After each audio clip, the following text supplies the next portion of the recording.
Okay, so we're going to talk about mass ammo production. I didn't mean production.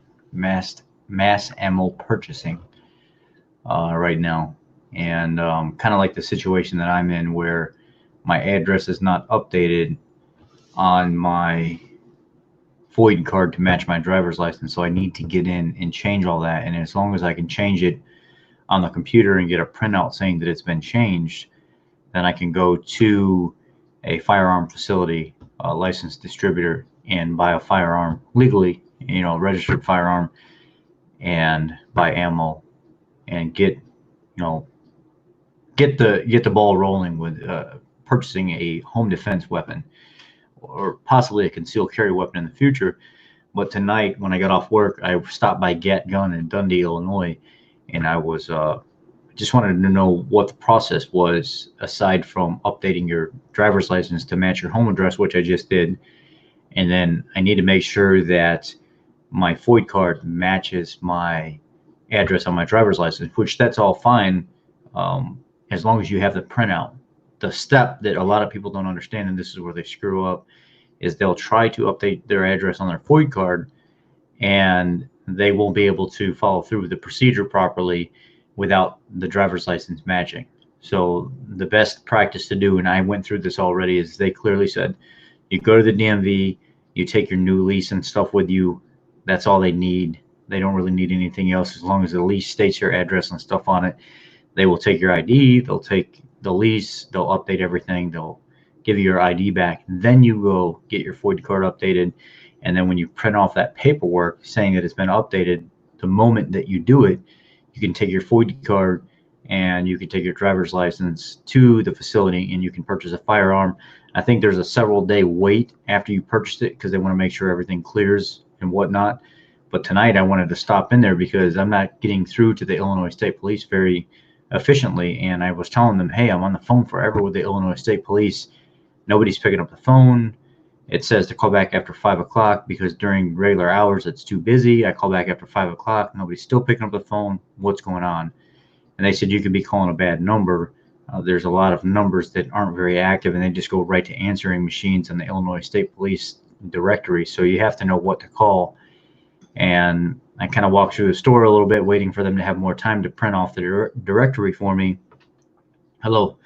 And once I got through the store, it dawned on me, wait a second. Like it didn't dawn on me at first that the parking lot was more full than it has ever been. And I'm looking at the parking lot and there's one corner where there's cars not parked, but throughout the entire parking lot of this place, and this is a big facility, they have like a small grocery center sized store, and there's a parking lot that wraps around the building that has room for, tons of cars. And the majority of the parking lot was all full of cars. And I was like, it didn't dawn on me until I started walking around the store. I remember it's kind of like deja vu. I was like, wow, the parking lot was extremely packed. I've never seen it like this. Not even, I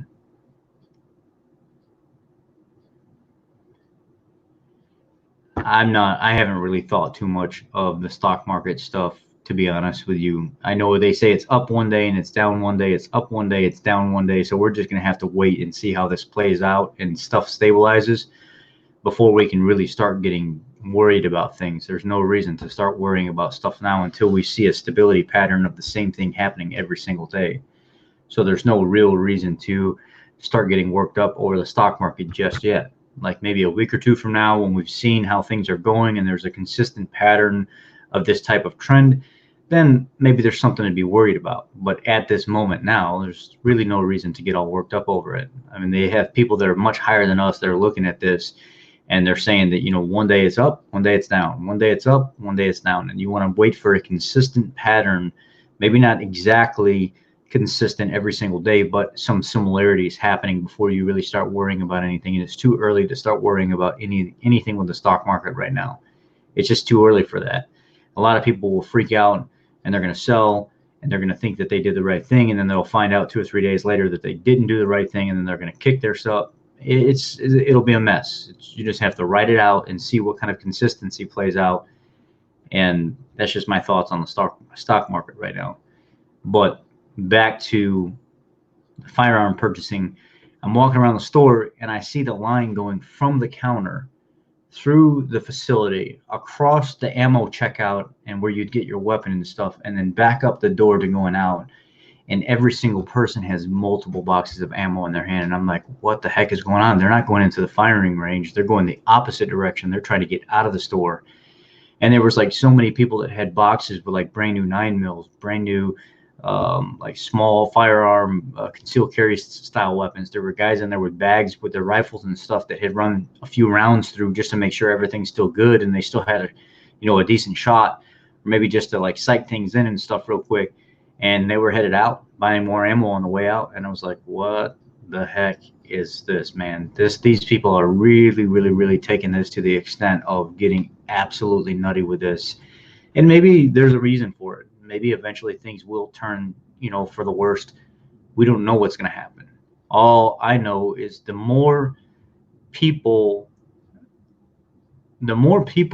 worry and get all distressed about this whole entire thing, the more they're susceptible to being sick and lowering their immune system and their defense and stuff that they have in general. The more their inflammation markers and stuff go up, the more their body responds to things in a negative way by being distressed and worried, and cortisol levels increasing. It's a response that you don't want to have to things. It's a response that shows there's a reason to worry when there may not be. You don't know what's going to happen, and people are freaking out. So I guess being more prepared for what's going to happen is better than not being prepared. There were people with several brand new weapons walking out of gat guns, and I was like, this is absolutely crazy. But they were nice enough to take a few minutes to go on the Illinois State Police, print off the directory for me, give it to me. I've been wanting a firearm anyway. I'm looking at a Glock 17. I want a Glock 17. It's a little bit longer than a Glock 19. Basically, it's the full size version of the Glock 19. And Ange wants a Glock 43. She wants a small side carry piece, 9mm, easily concealable. I want the actual full size Glock 17. That's probably the best fit for my hand so far. And I'm going to purchase one either way. I was thinking about purchasing one before all this happened anyway, but I just wanted to go ahead and get through with the process, maybe in case something does happen. You never know. If it gets to the point where I have to defend myself, I'm not going to hold back from defending myself, but I don't really think it's going to get to that point. We'll see. We'll see how much people in general cause the craziness that doesn't need to be caused. People in general can cause people can cause this to be bigger than what it is, instead of the virus itself being bigger than what it is. It seems, yes, exactly. I agree. It seems like in general, every day that passes, they're finding new ways to decrease things. So what's going on? They shut down the restaurants. They shut down the bars. You can only go through the drive-thru at the restaurants. Now they're talking about the places that you can meet that have more than 10 people. Like today, people were seeing on social media that I think it was like some kind of meeting or something that Donald Trump was in, where they were saying more than 10 people at like a gym or something like that it's too much. Well, at that point, why would you even keep a gym open? You have bills to pay. You have to have somebody on staff 24/7 to make sure that there's only 10 people or less there. There's all kinds of like regulations they're talking about putting in place stuff right now. I mean, you may as well just close the gyms down as well, because at that point you're losing money. You can't afford to pay the employee that you got there and then everybody going. It's unless you're just solely relying on the membership only. I mean, if that's the case, then I can see that you would get by, but they're really talking about regulating like everything to the point where people are eventually going to have to just stay home, and they're not going to be able to get out. If you look at fuel has plummeted. It was up to $2.70 a gallon or something like that, and it's all the way down. And I've seen in some places, people on Facebook were posting it was $1.75 a gallon. Here, I ended up getting fuel for $2.07 or something like that. It's just down. Certain things are way up because of the amount that's being purchased. Procter & Gamble's probably living on the high hog right now because of us. Procter & Gamble makes 90% of the products I think that we have household-wise, from the plastics that we use to wash our dishes, to the soaps that we use to wash our clothes, to our toiletries and things of that. It Procter and Gamble's making a killing off of us right now. And if you remember when Procter and Gamble came along, Procter and Gamble came into the picture circa like 1860s. And Procter and Gamble was nothing more than candle makers and soap makers. And then eventually they grew so big that they started buying other small companies. And then they got into the German chemist in 1901 that created the hydrogenated oil, presented to them that he learned how to do it and wanted to know if they were interested in buying it. It was a very inflammatory oil. We didn't use oils like that before the 1900s. We used real things like, fat from animals. That's what we used. It was a very natural fat. We didn't use fat from vegetables and things like that. And when you start hydrogenating vegetables that are not natural to the human body, they were using cottonseed oil and stuff like that for machinery and lubricating parts and moving parts.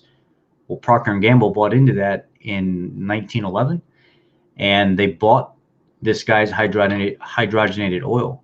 And then slowly it just ended up in people's kitchens and restaurants. It ended up everywhere. So the same oils that they were using to lubricate machinery and use for like mechanical, more hands-on type things ended up being the same types of oils that we were putting in our food. I mean, it just so happens that somebody learned to hydrogenate it so we could put it on people's tables. And that's the sad part. People don't understand the business that the things that we buy now are the same people that have been killing us for over 100 years.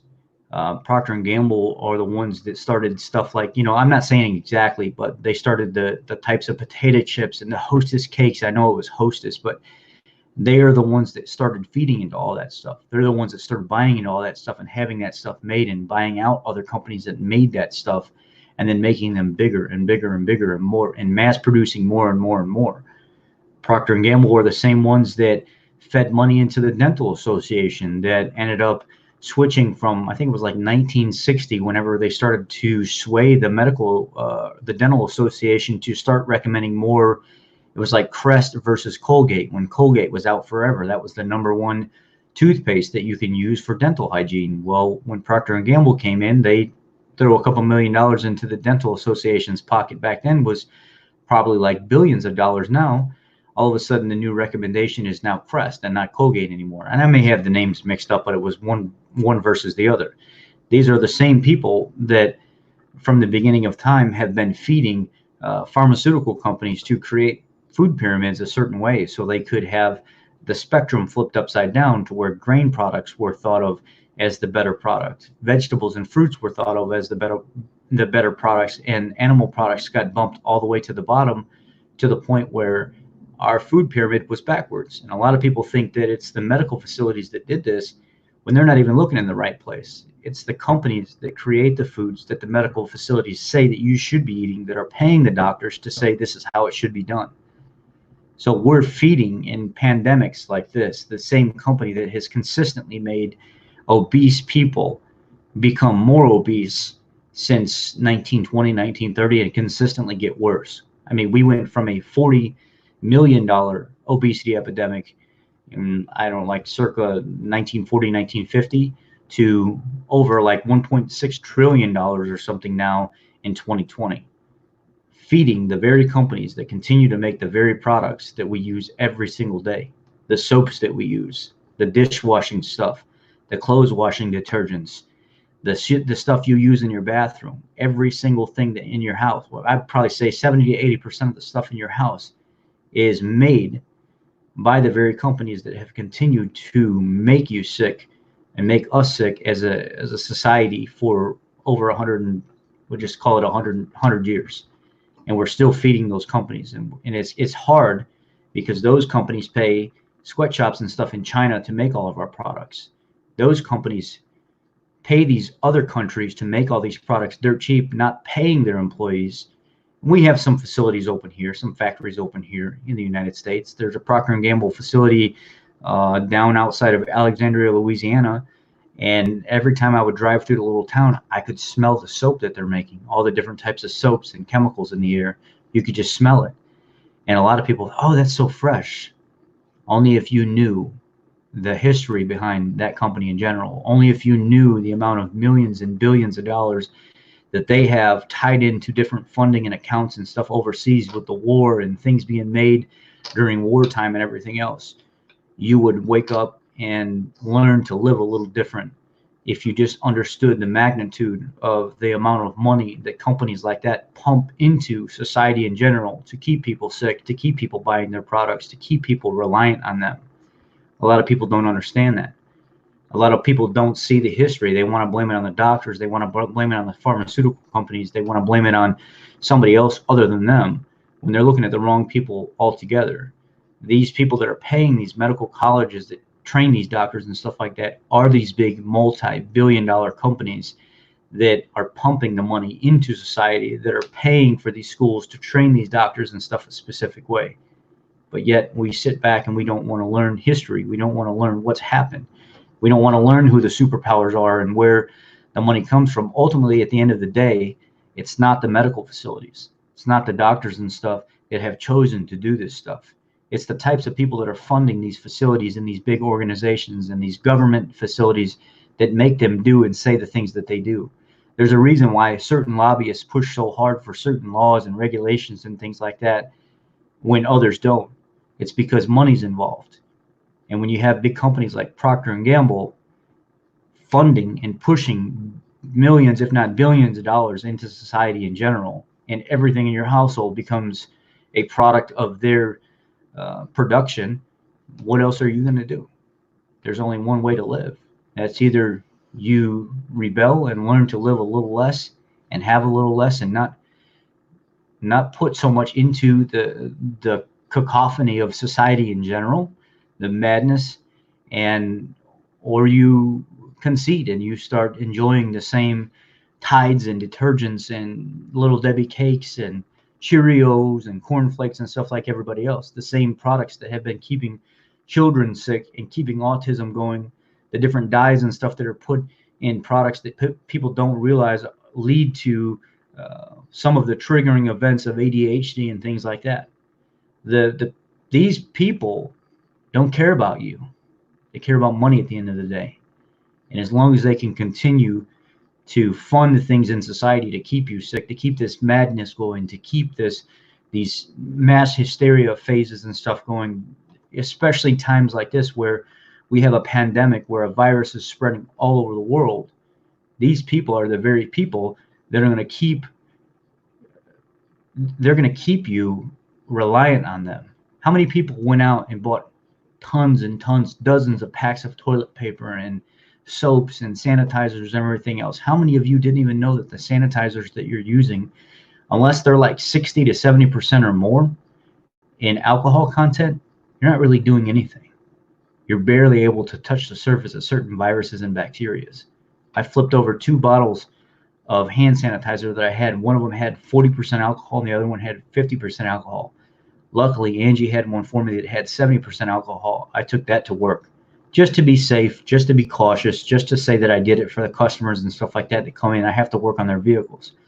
And I don't know if they're sick. So I'll sanitize my hands before I get in their vehicle. I'll put rubber gloves on. I'll drive the vehicle in the shop and I'll park it and I'll work on it with those rubber gloves on. I'll take those rubber gloves off at the end of it. I'll throw it away. I'll sanitize my hands again after I wash them, put another set of rubber gloves on, get in the car, drive it back out when I'm done with it, and I'll park it. But how many of those bottles of hand sanitizer did people go out and buy in mass quantity, and they weren't even strong enough to do what you thought they were able to do because of the false labeling? How many of those bottles of hand sanitizer say that they're 70% alcohol content when it was 70% alcohol that went in there? But after you dilute it and add everything else to it, are you really getting what you think you're getting? I don't think so. There's a lot of stuff people don't think about with this.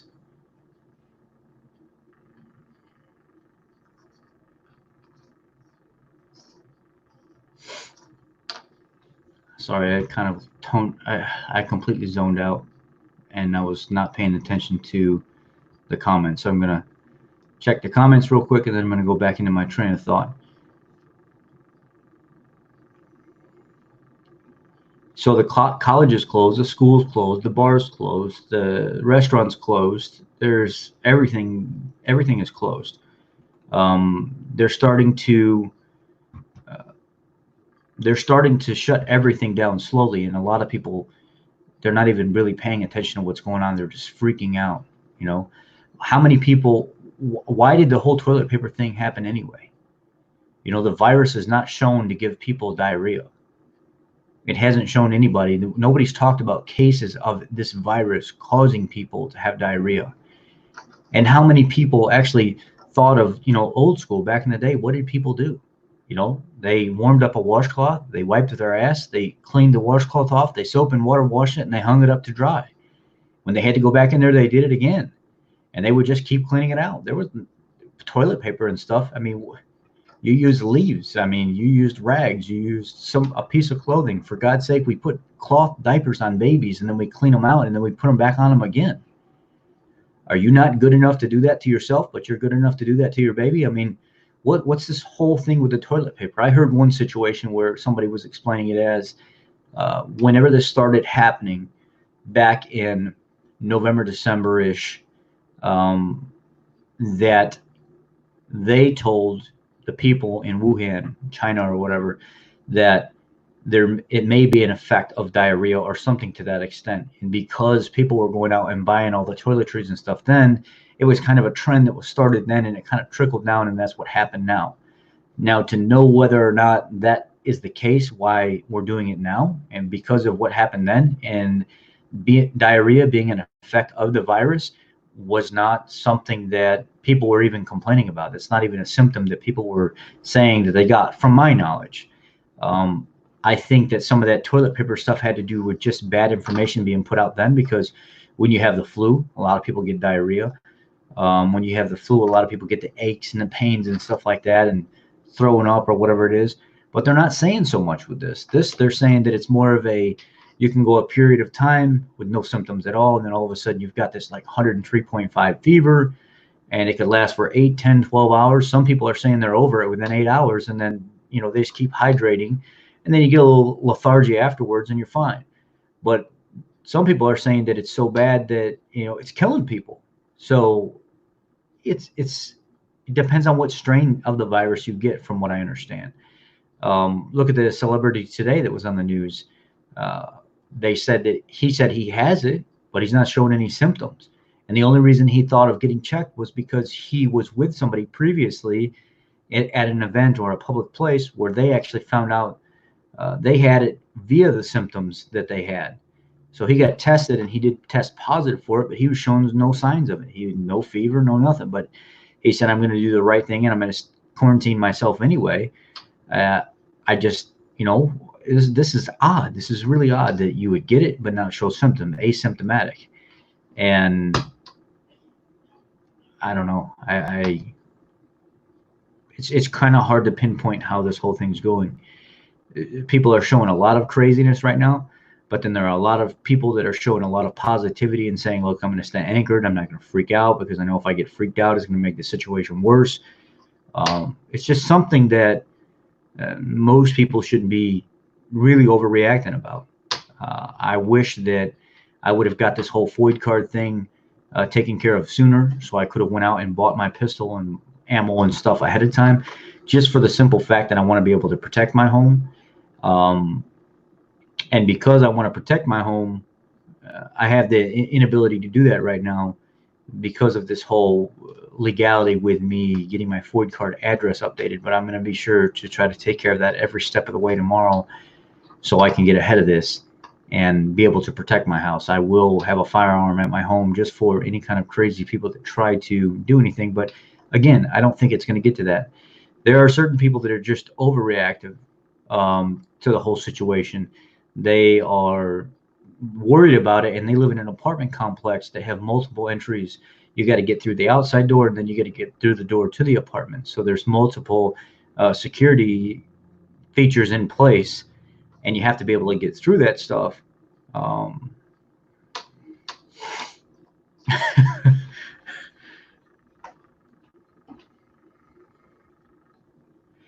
I mean, I don't know, Jenny. Somebody actually brought up that how do we know that we didn't have it back in January? Because there was a ton of people in January and February that were getting abnormally sick, like much deeper than the flu type sick. And people just weren't reporting it. They weren't thinking it's any more than the flu. I know back in January, it hit me out of nowhere. Maybe it was the beginning of February. It hit me out of nowhere. I was sitting here in this chair and I was starting to feel like these symptoms and stuff. It just came out of nowhere. My lethargy and a really bad headache and fever. I went to the emergency room. They gave me like 1,000 milligrams of Tylenol. They stuck an IV in me, hydrated me, and again, like 8 hours later, it was gone. I mean, exactly what people are saying now. It was just gone. So I was like, how do I know I didn't have this then? Because we weren't talking about it then. And how many other people were saying the same thing, like they were really sick back in January and February when this was actually a thing. And, you know, it is now, of course, but back, I mean, January, February, the beginning of March, we didn't know about this. I mean, it was just starting to really spread overseas, but it wasn't something that was really happening over here. And I was sick. There were so many other people around me that were sick at work. Guys were taking off work for a day or two because they were sick. How many other people could have been affected by this a month or two ago and didn't even really know it? I mean, this is crazy, you know, that all of a sudden we found out that we should start testing for something that it was said that we didn't even really have a good accurate test for to begin with. And now all of a sudden we can test for it. I mean, it was just the director of the CDC was just online saying that half the information that's being put out, unfortunately, they won't test you. If you don't have symptoms now, they're saying that it would be a waste of time for them to test you. So you really can't get tested right now. Here, they're so strict with people that are sick. They won't even give you the opportunity to be tested unless you lie and say you're having symptoms. And then they would. I'm not going to go through all that. I mean, everybody around me is perfectly fine. There was a few guys today in the shop that kind of had a little bit of a cough from time to time, but it wasn't excessively.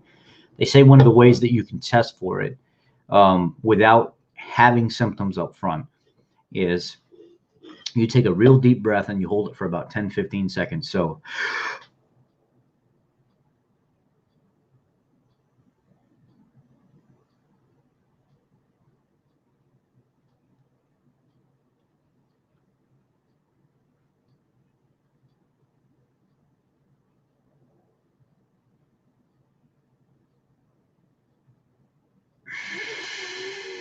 and then you let all the air out. So that deep breath, hold it 10-15 seconds. I try to go 15-20 seconds if I can. Let all the air out. And then if you don't consistently cough, like dry, continuous coughs, and it's just maybe like one or two, because some people that it hurts when you open your diaphragm up that much and then you release the air, that fibrosis on the lungs that has started from the virus will cause you to consistently cough from releasing the air, and then the lungs kind of coming back down. That's an initial test to actually get ahead of the game. So like at night before you go to bed, or when you wake up in the morning, or maybe just once or twice throughout the day, whenever you feel like it, breathe deep, hold it for 10-15 seconds, release the air. See how you feel afterwards. If you're not coughing, you know, crazy or something like that, the fibrosis hasn't really started growing on your lungs or anything yet. And that's maybe like an initial check that you can do to get ahead to see maybe if I have it. So again, like everybody that's watching right now, like if you could just, we're gonna count down 5 seconds. You're gonna breathe deep, and then you're gonna hold it. 1, 2, 3, 4, 5.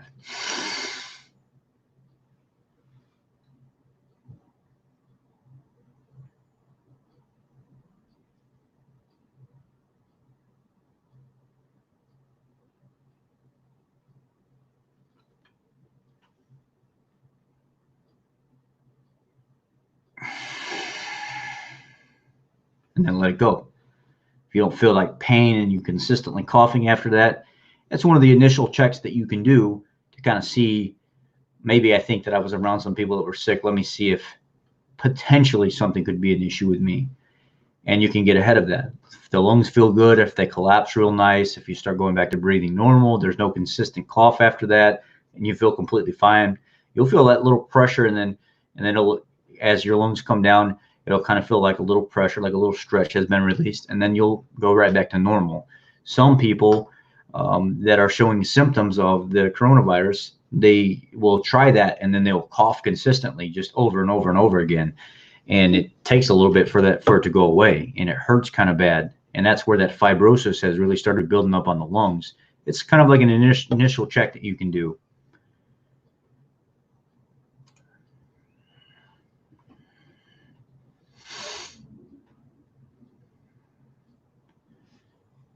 So one of this here is so many people.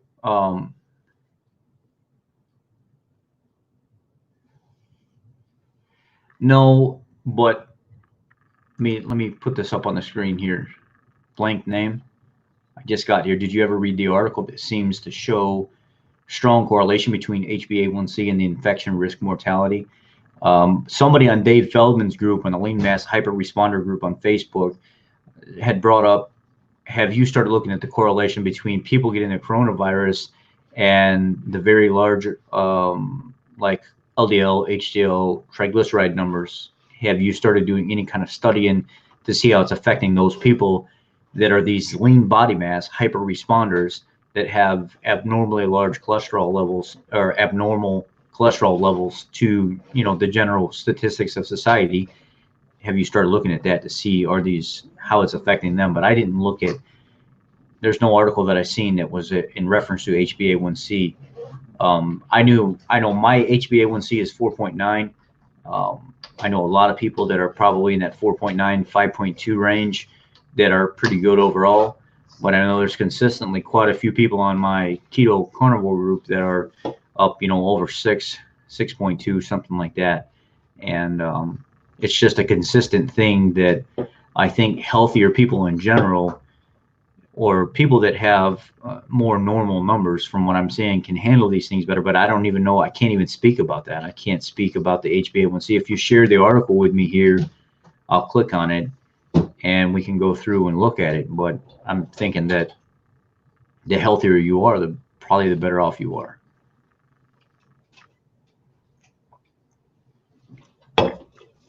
I'm drinking a Vista Bay hard seltzer from Aldi's, 74 calories, less than 1 gram of carbs. Pretty decent flavor. I like these Vista Bay hard seltzers and the White Claws every once in a while. But tonight I felt like winding down with one before bed. But that's the gist of it, guys. I mean, there was a lot of people at Gat Guns. They was just buying tons of ammo. The parking lot was full. People are stocking up. It would be a very, very bad situation now for somebody to try and go and raid somebody, go into their home, steal their stuff, because they were like, it wasn't just men.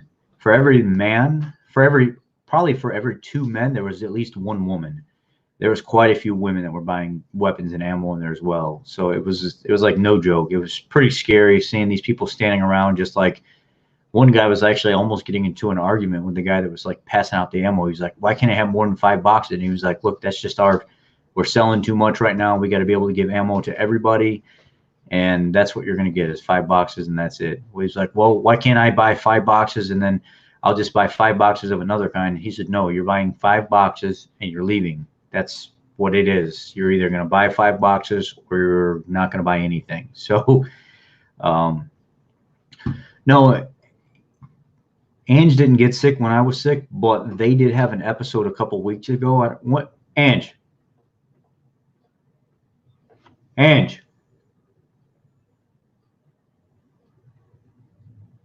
They had an episode a couple weeks ago or something like that. It was like a month ago, a couple weeks ago, I think. Anyway, it was probably 4. Ange, when did you and your sisters get sick?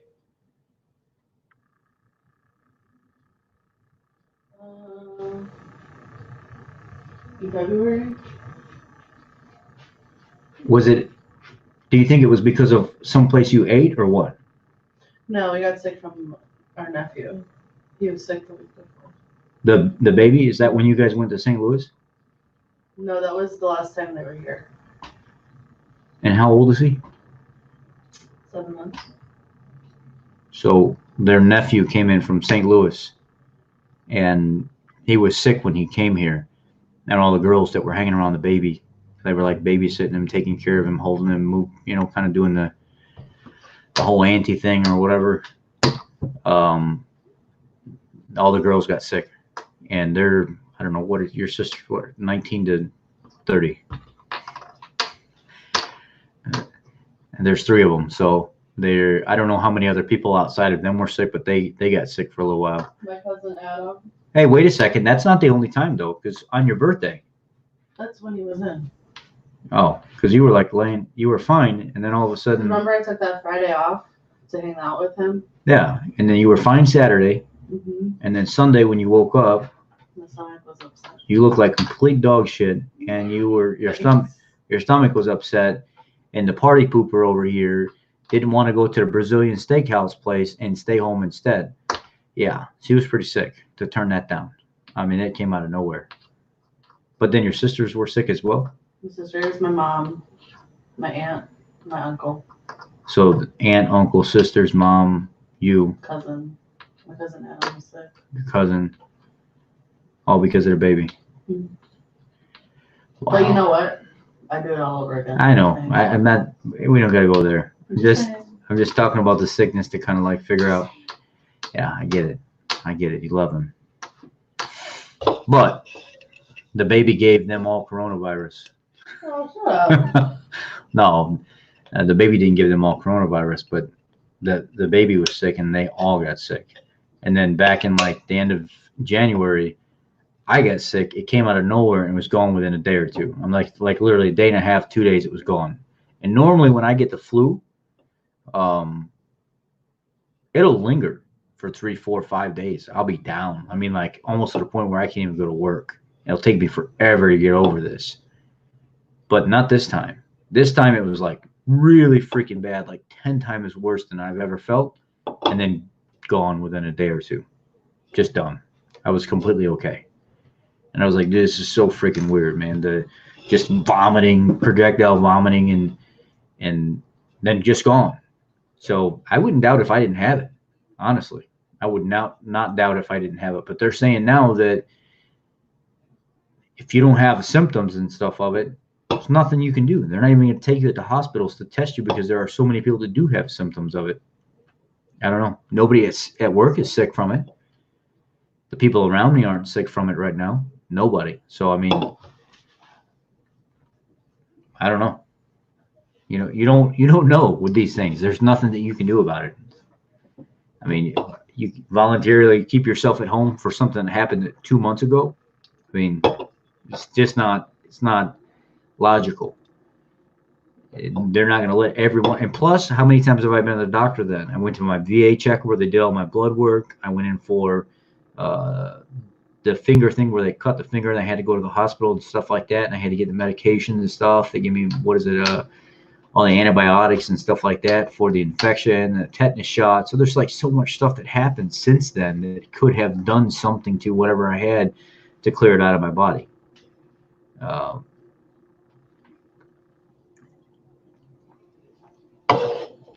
There's just a number of things. It's just something that like we shouldn't get all worked up about it, but at the same time we should keep it in the back of our mind.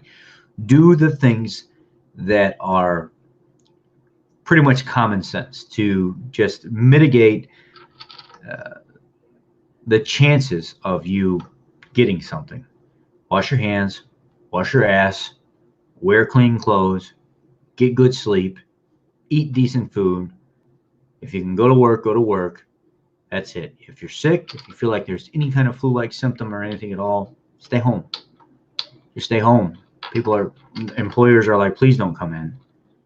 We don't want you here. We're not even going to be mad at you. If you want to use your sick days, your vacation days, whatever kind of days you want, just stay home. We'll even find a way to pay you if we have to. So,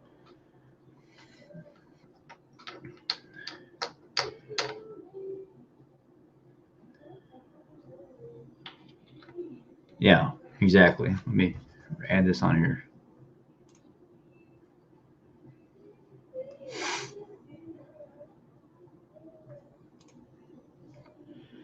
got pretty bad tonsillitis last month. Felt like mild flu for a week before it really kicked in. These viruses are really all over the place now, and the media sensationalizes and offer no solutions. No, they just make it worse. The media just blows a lot of this stuff up worse than what it is. I mean, they want, for instance, what was I here last night showing you guys the articles on like these different media sources that were actually purposely talking about different counties here, specifically Champaign, Illinois.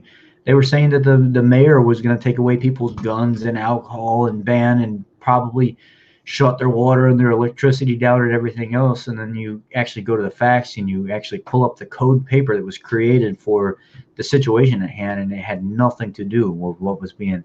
Social media just makes everything ridiculous. And then I don't know how to say this without being mean. And it's not really that I care. Please understand the context that I'm talking about this in, because I'm probably going to use some choice words. The people that I notice that are the worst with spreading bad information that social media puts out are the very uneducated people, the people that never really made it through, sophomore year of high school, the people that have never really had to go out and actually work for themselves and use their brain and stuff like that to actually figure out functional problem-solving issues and things like that. That have they've lived a pretty docile, maybe not even docile, like a life where they haven't really had to use their brain, or older people that have not really grown up in the generation that the boomers, or not the boomers, I don't know, Generation Z or whatever they call them now, the millennial age, that haven't really grown up in that age. The people that are much, much older, that have been, housewives their whole life, never got really exposed to being out in public and going to parties and functional events and stuff like that, never socialized a lot, and were always stuck at home. I see a lot of comments by them on social media. They share a lot of stuff that's completely fake, and it's obvious that it's fake. And I have to go on their pages and often say, look, dude, that was like 11 years ago, and you're sharing that like it was today. That was 11 years ago, and the information that's being put out in the article has already been debunked. They actually found out that wasn't even the shooter, or that wasn't even the murderer, or that wasn't even the case on the child abduction thing or something, that it was completely different. Somebody actually confessed to that crime, and they're like, oh, really? It's like, you don't know how to use social media to research these things? You don't know how to fact check this stuff before you post it on social media? You just post it just to share things because it's got that shock and that awe effect. And it's not that I'm trying to be disrespectful. It's just consistently that's what I'm seeing. There are a few ladies that are in my keto groups that I'm friends with, and they're probably late 50s, mid 60s. And they're consistently posting junk on Facebook all the time. That's the biggest false BS stuff that I've ever seen in my life. And I have to often, kind of say, hey, that's fake news. That's not real. And you're sharing the $500 Walmart gift card if you just click on this message thing and thinking that it's real. And how old are you? You're 70 years old. You're 65 years old. You're 20 years old. I mean, it's the people that latch onto stuff like that grab these social media things and share it all over Facebook and Twitter and Instagram and all this other stuff. And they talk about it in public as if it's fact. And then you have to step back and say, wait a second. Did you just get that from the Washington Examiner? Yeah, that's probably the biggest load of crap that I've ever heard in my life. You need to go back and fact check that, because that's not even real. So it's not that I'm trying to be rude. There's a lot of uneducated people that don't know how to use social media.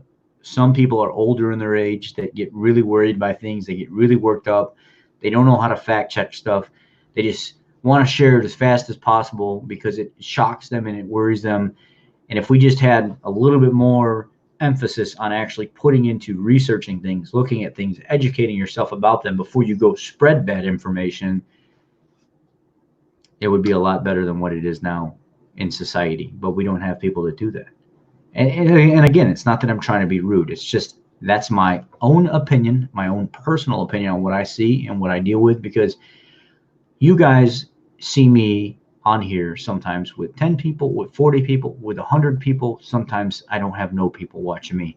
I go in the keto groups, the different ones or whatever. Sometimes there's 5,000, sometimes there's 50,000 people. Sometimes I'll sponsor a video where I'll get 100,000 views or something on Facebook, where I've spoke about something, or I've cooked an object, or not an object, I've cooked a dinner in front of people. So I get exposed to people all over the world. So my statistic and what I see is going to be completely different than somebody else that just lives the daily normal life.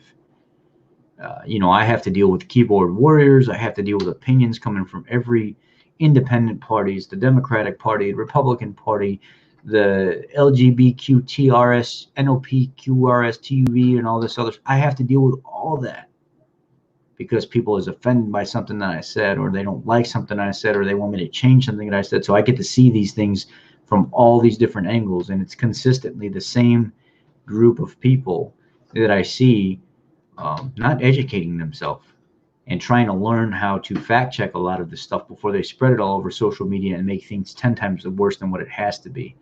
So this talk has turned into a lot of life lesson stuff, a lot of talk that you probably didn't even want to hear. And I apologize for letting it go this route.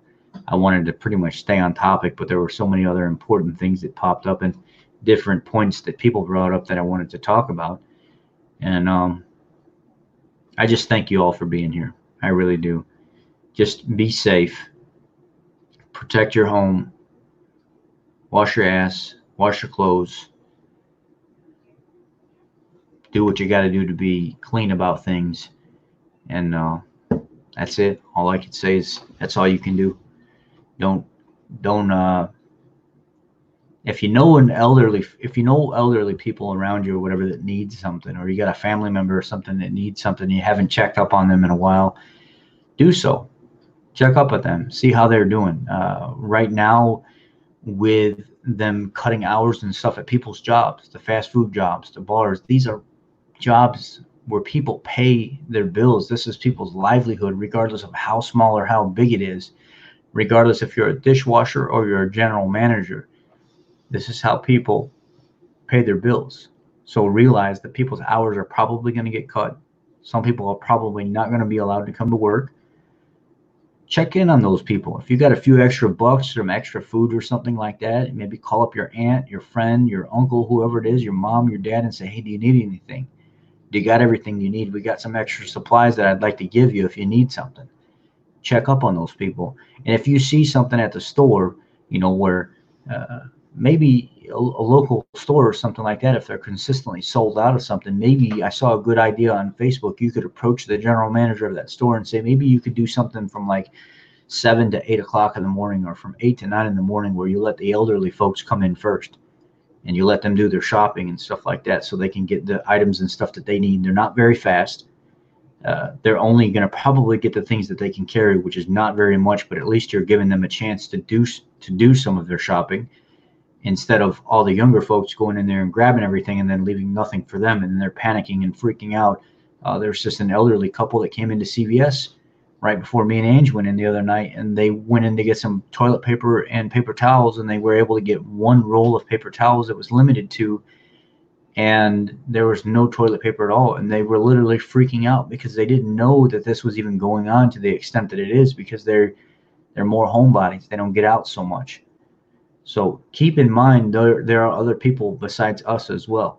And if you can help somebody else out in any kind of way possible, try to do so. Try to do the nice thing if you can. And if you can't, then you can't. It's just that.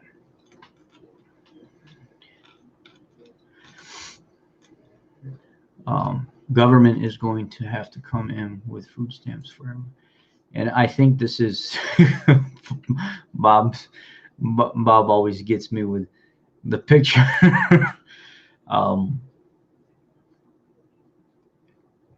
So Bob says the government is going to have to come in with food stamps for everybody.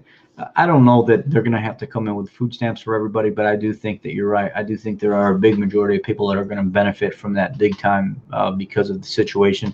I do think that there are a lot of people that are going to need some type of assistance just for the simple fact that they work these jobs and they just barely make ends meet as it is.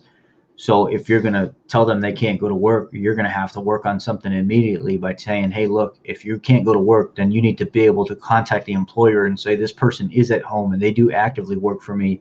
They do need to be collecting unemployment from this period, and it needs to get put into effect immediately.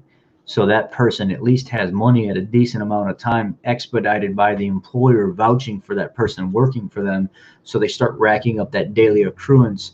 So when it's time to pay the rent, it's time to pay the bills, they at least have something to get by. So that's going to have to be put in place, or else people are not going to listen. People are still going to try to go out and fend for themselves, however that is, if the government doesn't do something for the people. And to the extent of, employer verification, do these people actively work for you? Yes, they do. They are, a full-time employee or part-time employee. They do need to get paid. And, you kind of go from there at that point. But it's going to have to be put in place for the people that are less fortunate.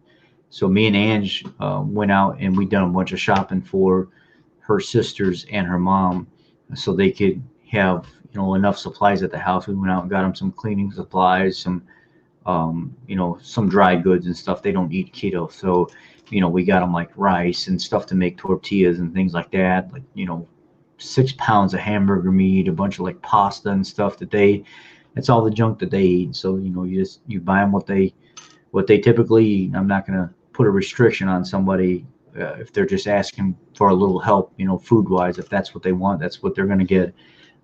If they're asking me for their help health wise, that's a completely different story. So we went out and made sure that they were taken care of and they had plenty of food and stuff in the house. And it's, just if you can help somebody, help somebody. Don't forget about the elderly. Don't forget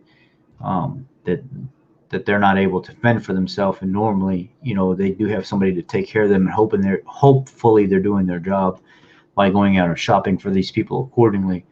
But, during a time like this, the best thing that we can do is just kind of keep our calm, kind of stick with each other, figure out if we need something, stay in your home, I'll stay in mine. If you need something, I'll bring it to you, or you can bring it to me and drop it off at the door. Kind of, you ain't got to blow it out of proportion. I would even say that you could probably have dinner with, a couple of your friends over at your house or something like that every once in a while if you really wanted to. But just the big groups of people getting together is what they're mainly worried about. It's too crazy right now. And the governor here decided that he wanted to shut the restaurants and the bars down because he had warned people ahead of time not to meet in mass groups, and they shut down the St. Patty's Day parade and stuff like that. And what ended up happening is thousands of people still congregated anyway and went against the governor's wishes, got together, and that's what kind of ticked the governor off the most, is the people didn't listen. And I think he kind of figured out that they weren't going to listen anyway. So he said, fine, if you want to be like that, then there's going to be no bars, and the restaurants are only going to be drive-through. So since you don't want to listen, then we're just going to go ahead and do this now because people can't use a little common sense. So, I mean, that's kind of why that got pushed forward. So we're just kind of at the point now where we just got to be smart. Just be smart and try to do the best that you can to use what you got without going out and contributing to the mass hysteria. If you've got a weapon, there's nothing wrong with that. Protect yourself. I wouldn't say there's a need to really go out and buy up a bunch of firearms or something like that. But if you have the ability to go get a small firearm to protect your home, that's not a bad idea to do either. If you have the ability to do it, I do have the ability to do it. So I'm actually going to go pick up a firearm here soon. Just need to update my address on my FOID card, and then I can get all that taken care of. But just tonight, just seeing the amount of people that were at the gun range and just all the ammo on the shelves gone, and people walking out with brand new weapons and stuff like that they had already pre-purchased, and this, multiple bags of handguns and rifles and stuff that they brought to the range just to run, ammo through them to make sure they still function properly and sight them in and stuff like that. It was crazy. It was very shocking to see all that going on at one time, because I'd never seen anything like that. The last time I'd ever seen anything like that is when I was deployed to Iraq in 2007. and we were going up to the armor to grab all of our weapons, and each one of us, were, some guys carried pistols if they were medics, some guys carried M4s, well, some people have to wait on that purchase in order to do it legally. So we just have to wait and see what happens. I will purchase things legally. That's what I'm going to do. I'm not going to go to somebody private until I get this void updated. If I go to get something private, I have to make sure it's registered to me. So it just all depends on how you want to do it. Here in Illinois, things are very, very strict. I don't know the exact laws, so I'd rather just do it kind of by the book and just get it done that way. It's possible this whole thing will push a lot of people to innovate and rethink the structure of their lives. At least I hope. So what this has made me, Jenny, yes, people are worried about people breaking into their homes. Oh my God, I don't understand. I can't tell you how many times on social media today, and just people in general, I heard talking about they need to protect their homes because what happens when there is no more food at the stores, or when we are quarantined and stuff like that. And we have to go through more of a strategic food buying process where my father down in Alabama posted something on Facebook that really struck me the wrong way. And when I have to tell you, or when I tell you that it really, really made me kind of scared and nervous, I don't get scared very easy. But what he posted on Facebook really, really, really made me scared. And it was a picture of a Walmart, and the sky was gray, and the clouds had come over, and there was a big Chinook helicopter flying in a UN crate, and it had chains coming down off of the crate, and it said UN on it. And on the front of the Walmart, all the windows across the Walmart were all barred off. It was all bars, and it was real dark, and people were in a line lining up to go into the Walmart. And then in front of it, there was an A-frame, wooden, kind of like set up like a message board, and it said, "You must get vaccine and you must get registered, or you must get vaccine and you must register, or you will not get food." And in the name of the store said FEMA Walmart. And I was like, what the heck, dude? This is like crazy. It really just rubbed me the wrong way completely. And I was like, wow, why are people posting things like this? And then I thought to myself, you know what? Anything could happen. Anything could happen. It depends on how much social media lets this thing blow up. It depends on how much social media feeds into the, like I said, the cacophony of what's going on in life in general. It just depends. If social media keeps feeding it and blowing it up and making it worse than what it is, it'll end up leading into that. That's exactly what's going to happen. But it's a matter of holding people on social media accountable and saying, look, dude, you're fear mongering right now. You need to back off and relax with all this stuff. Let people live their lives. Try to be smart about it. Don't be an idiot, and just make good decisions, informed decisions, and just don't contribute to the madness. But people aren't going to do that. But that picture my dad posted it really, really rubbed me the wrong way. That's super, super scary to even think about, having to stand in a line and be dictated whether or not you're going to get food or you're not going to get food, and you're going to register and you're going to get the vaccine. I was like, this is absolutely crazy.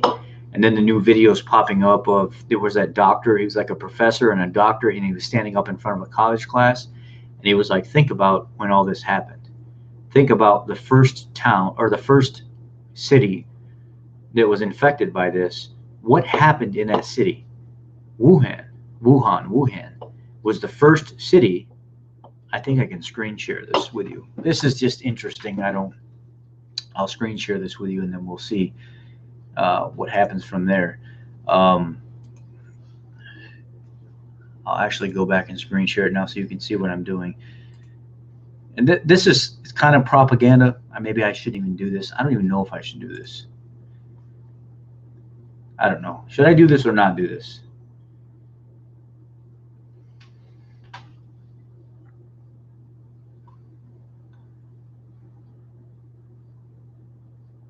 I don't know whether or not I should even click on this to show you guys like what this doctor was pointing out. You guys want me to show you? Okay, you want me to do it? All right. Well, I got 2 people that said go ahead and do it, and 1 person that said no. So I need to know whether or not you guys really want me to show you what I'm about to show you. It's kind of like it makes sense, but it doesn't make sense at the same time. So I'm kind of, okay. I got 3 people to say yes and 1 says no. All right, I'm going to screen share this real quick. Chrome tab.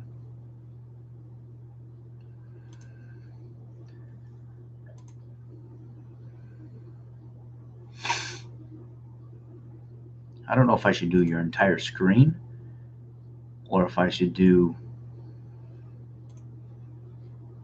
okay, new tab. Well, should I do entire? Let me know which one works better. I'm going to try the entire screen first.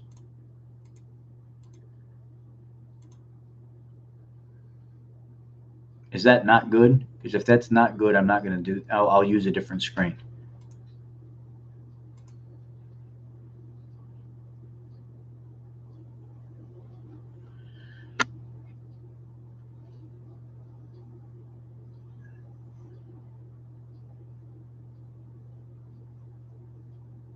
Okay, so I'm going to stop sharing.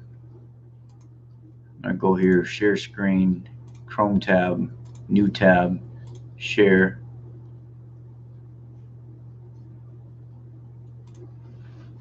So now we're going to look at first city to roll out 5G. What the heck happened here?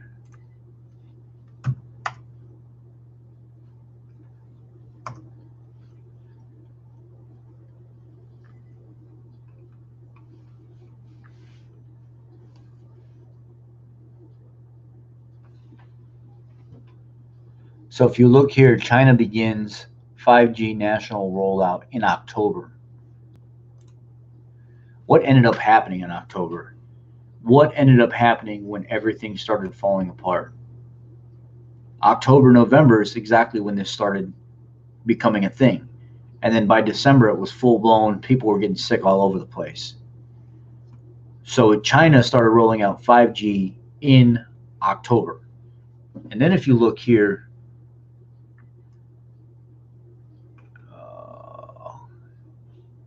let's just type in Wuhan.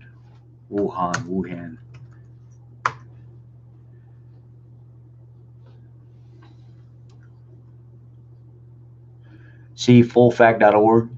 The Wuhan coronavirus has nothing to do with 5G full fact, but there are some people say that it does.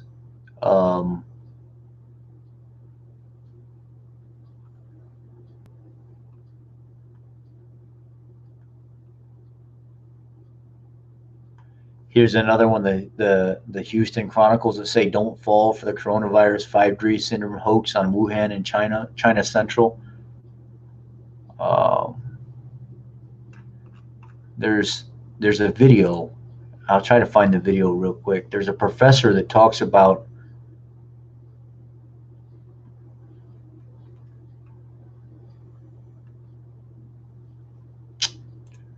all right, so we're going to stop sharing for a second. There's a professor that I've seen, and he was standing up in front of a college class.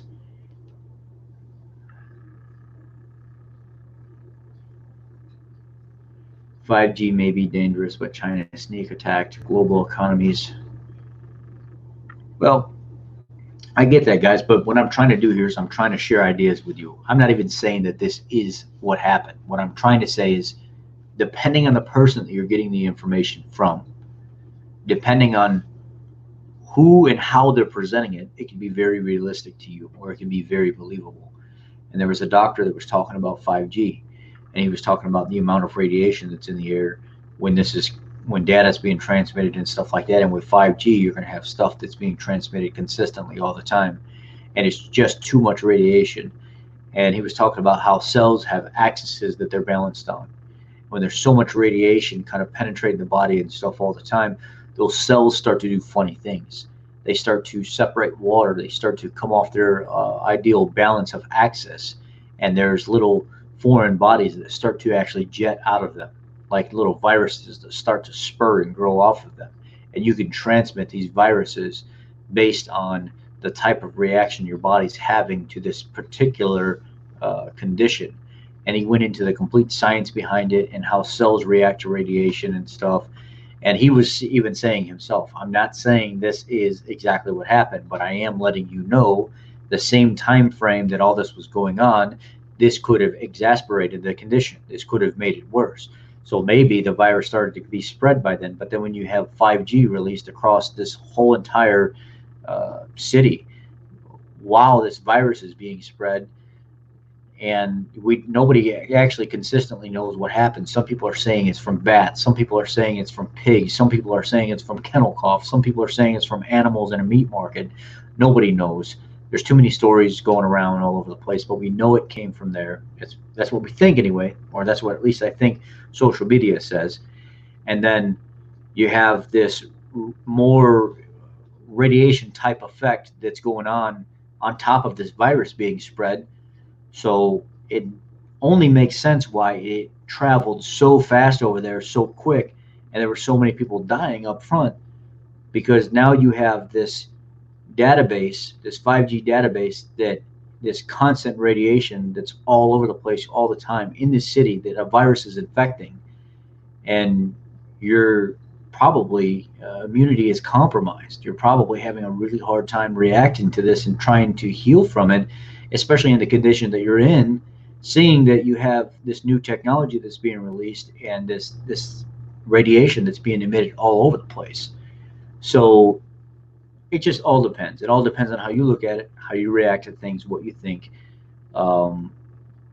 Some people are saying, just look what happened with the whole trade deal between Trump or between us and China. It was we cut so much money out of their pocket. It was not ideally what they wanted. And then all of a sudden, bam, they hit us with this. So there's so much going on. There's so many different stories and things going on that we don't know what's at play here. We don't know what to do.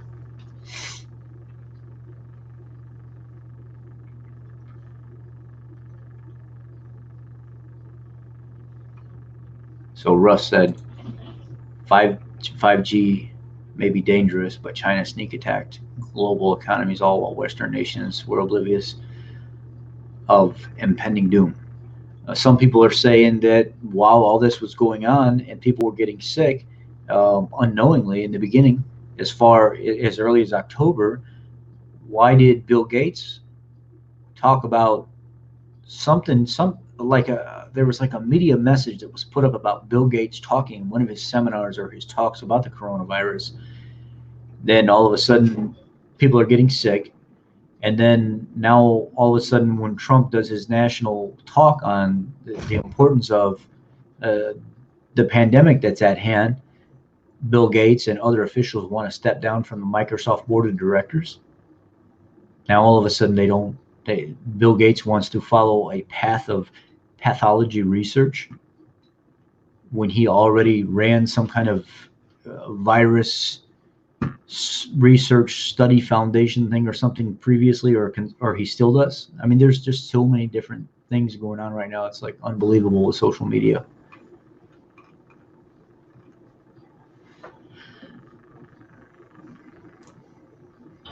"5G, GMO, Wi-Fi, vaccines, smart meters, on and on. It's a death cult of tools to weaken us and make us sick. The longer people focus on the 5G, the less they watch the dog."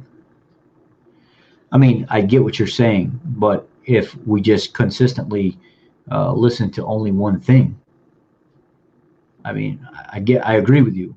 I definitely agree with you, Russ, but none of us could actually sit here and pinpoint exactly what's going on, because if that was the case, then we would have the answers to everything and we could stop it from happening. But there are people that are probably overthinking the situation right now, or thinking that there are probably people thinking that they're ahead of us because they're already thinking the way that we're thinking right now. I'm sure they have people that are planning this all out.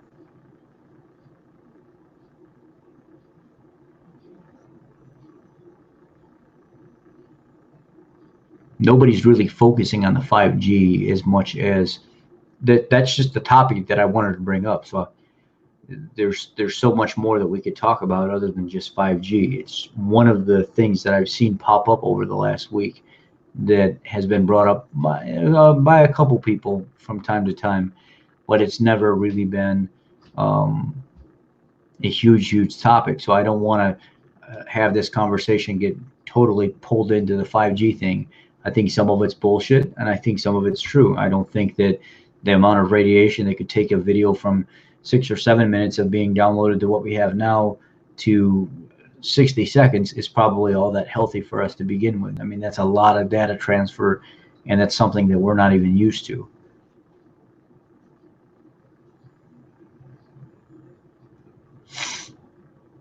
Well, I mean, okay, I see what you're saying here. Let's look at this. I understand the 5G thing. However, please consider that the Chinese knew what would happen to them. They know their history well. It's possible people were dying under panic and fear of government. What can they do? What can these Chinese people do over there that live there? They can do nothing. They conform, and they do what they're told to do. Because if they don't, they'll die. And it's not from a virus. The police, the government, they will kill them. Simple as that. They don't have the problems over there that we have here, just for the simple fact if they don't do what they're told, they will die. How many of these people have popped up and actually said, you know, we're being censored here. We can't talk about these things. If we do talk about these things, the people will come in, the police will come in and take us away and kill us. We can't say very much. There's a number of countries that they won't let people talk, like Iraq and the Middle East. When I was there, if the government found out that the people were talking bad about them, and it was something to the extent or multiple people were starting to gather in on this bad talk, they were dead. You couldn't talk bad about people like that and expect if it started to spread, you're dead. You're done. They wouldn't have it. It's the same way in China. You can't get away with that stuff. They're my buddies from China, and he says the same thing. When you go over there, you don't see a lot of the stuff that you see over here. Yeah, they have their little, backyard gangs and stuff like that. But if you don't conform to a standard over there, you die. That's it. So even if they did know what was going on, even if there's something that they could do, they wouldn't be able to do it unless they left.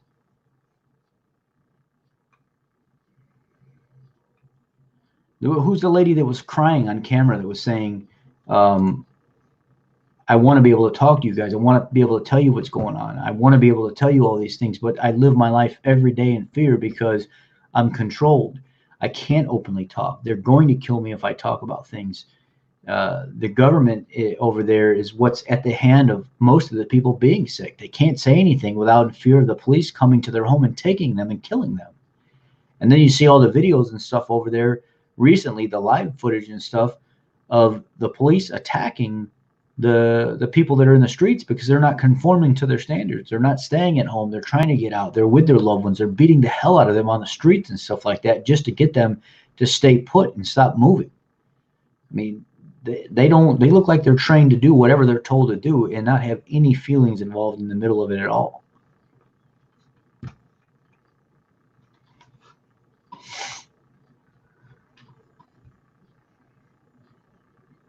Event 201 is a planned attack on the West. A once-in-a-century opportunity. The infrastructure is set up. The systems have long been infiltrated by globalists. I'm talking about a global view. I believe that.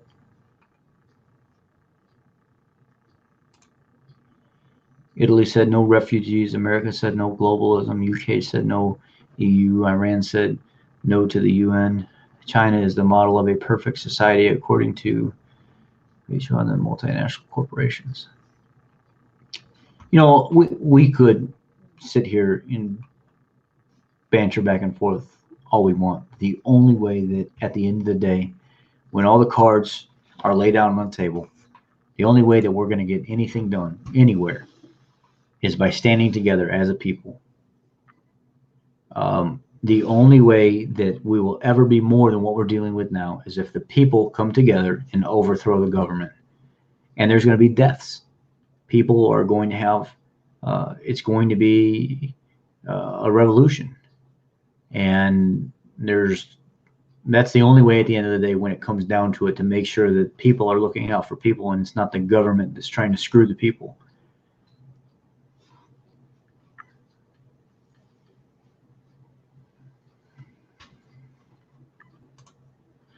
The thing I've seen most from Chinese residents is we trust our government. It's all over reminiscent of the Soviet Union, especially Chernobyl disaster. Yeah, well, I mean, the people that can get out, the people that are crying on camera and desperate for their lives and recording videos with dollar store phones with the lowest grade quality that you can possibly get, that are screaming and saying, look, I need you to listen to me. I need you to listen to me. If we can't talk about these things, we can't be honest with you, we can't tell you what our government's doing to us, we cannot tell you how we're controlled, because they will kill us. And there's a lot of that there. There's a lot of that type of stuff going on, especially during times like this, where they're trying to completely control them over there to where they don't even say anything. I mean, we live in a society where we're controlled. We're consistently controlled all the time. Even when people think they're not being controlled, there's some form or fashion where they have to allow some kind of control in order to live their daily life. I mean, if that was the case, you would live off grid somewhere in the middle of nowhere, and you'd be completely off social media, living off your own land, doing what you want, when you want, and how you want, and nobody would have any say so over what you do at all. There's always some form of control. So that is kind of like my next step past all this. This really made me wake up and see how unprepared I am for this and how much I need to be prepared for this. So one of my next steps will be, over the next couple months, looking as much as I possibly can for a small piece of property away from everybody, away from everything, where I can just get the hell out if I need to. And I don't have to be subject to all this craziness that's going on. I'm going to start looking more in the future of kind of living my life more off of social media and living more of a prepper style life, but not completely prepper. You know, I'm not to that point yet, but I'm thinking that that's kind of where my life is going. And being done with a lot of the nonsense that's going on of the daily lives.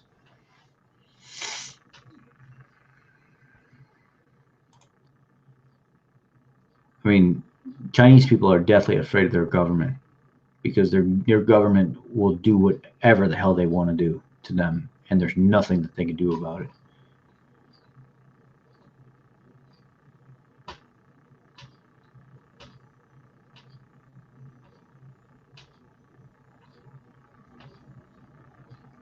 Oh yeah, I believe that. I believe this is more than likely exactly what happened.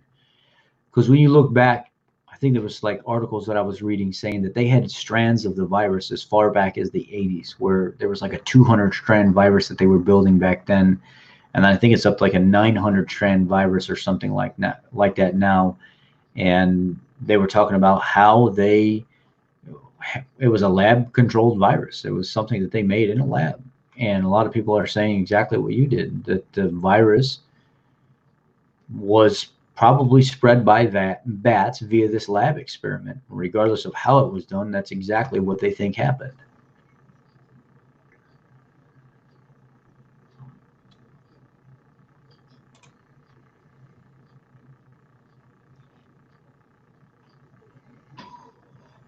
China used the situation to cull the population and execute dissenters. I believe that a lot.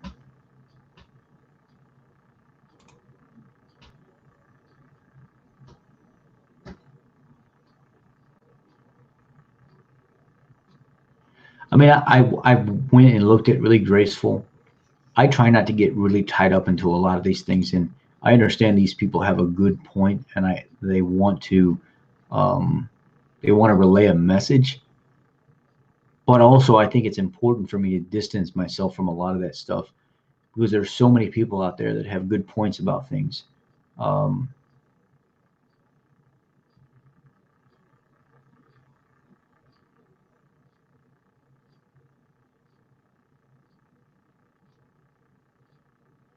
Our leaders and media obviously obfuscated the situation. Should have been talking about container ships instead of cruise ships. I mean, it is what it is. We're here now. I mean, I've been saying that since this happened, that we're not treating this the right way. We're not approaching this the right way. There's a lot of things that we're doing that are making the situation worse, that are not being handled in a controlled manner. And, you know, one of those was specifically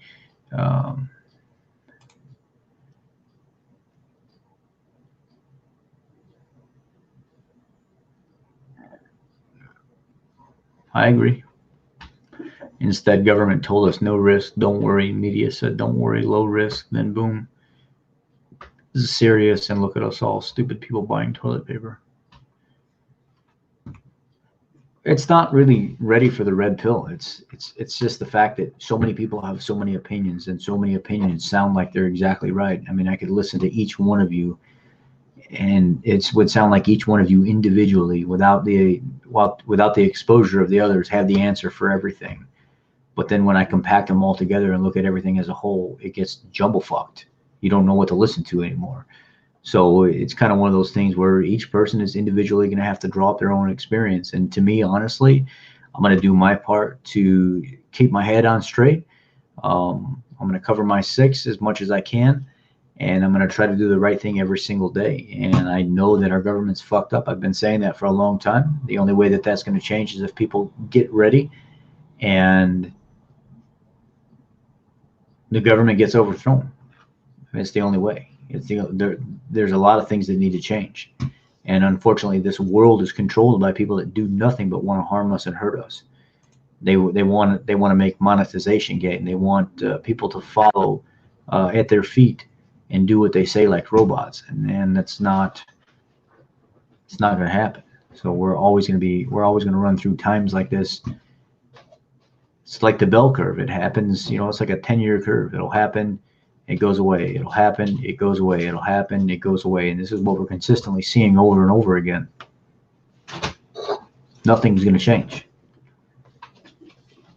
The only way it'll change is if, like, people start coming together and making it change.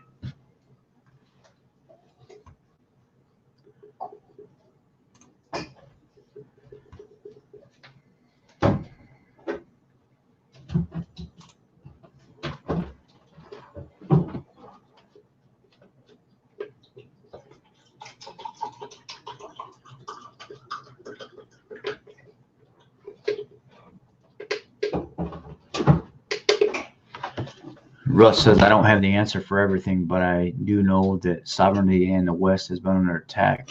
There have been multiple coups staged against the president for the nationalists. Yeah, I get you. I agree. Lisa says, the one thing I'm sure of is that we are stronger as a people than they think we are. Humanity, I feel, is more positive and good than not. Yeah, but at what point do you start? At what point do you stop listening to the government? You start doing things for yourself. At what point do people come together and say, I'm not following your laws anymore. I'm not following your rules anymore. I'm not doing what you tell me to do anymore. I've had enough. I mean, it's not going to be one people.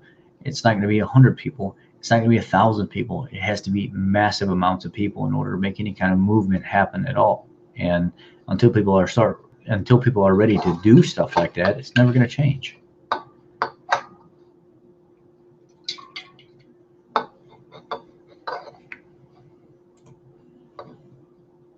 Just when we are finally facing a global situation, we are now forced into a 2-part media system defending or criticizing Trump when it's bigger than that.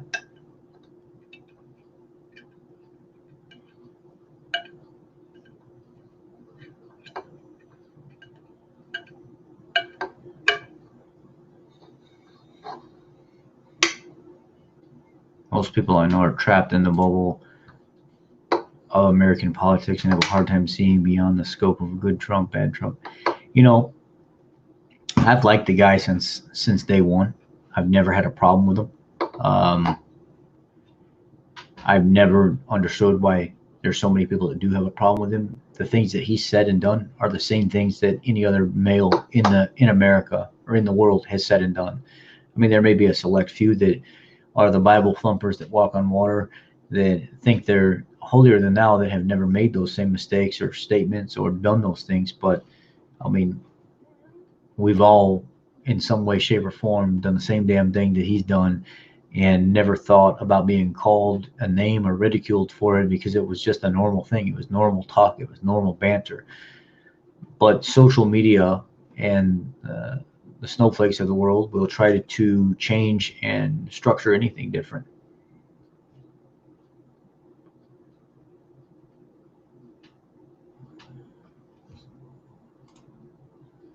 The media does no service for us, obviously, but we cannot depend on them. I mean, yeah, we need it. It needs to get to a point, and maybe it's good that all this is going on. It needs to get to a point where everybody finally says enough, and they come together and they make a change. And until that happens, nothing's going to change. Until people come together and they stop acting like they're different than each other, and they try to fight for a better life in general than the government controlling everything that we do, nothing's going to change. Conservatives have been railroaded by the left in the media. They spouted a little truth about a virus and pitted conservatives as virus deniers. That's what they've been doing lately. That's exactly what's been going on. And, you know, the sad part about it is people don't see that. They want to praise Obama for doing nothing, but then they want to blame Trump for not being able to control this virus when he's doing everything that he's had to do to actually make some sense of the situation and help control it. But he's not doing enough. It's ridicule, point the finger, blame. You're not doing anything. It's your fault.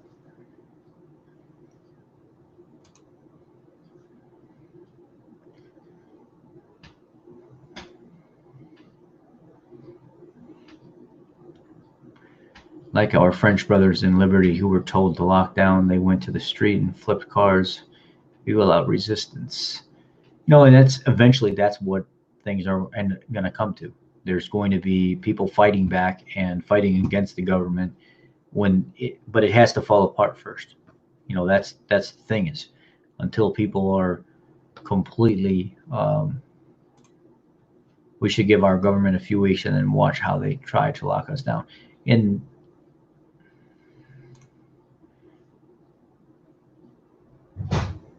I think that's exactly what's going to happen. I said, I think a few weeks from now, if we don't see things start to stabilize and normalize, and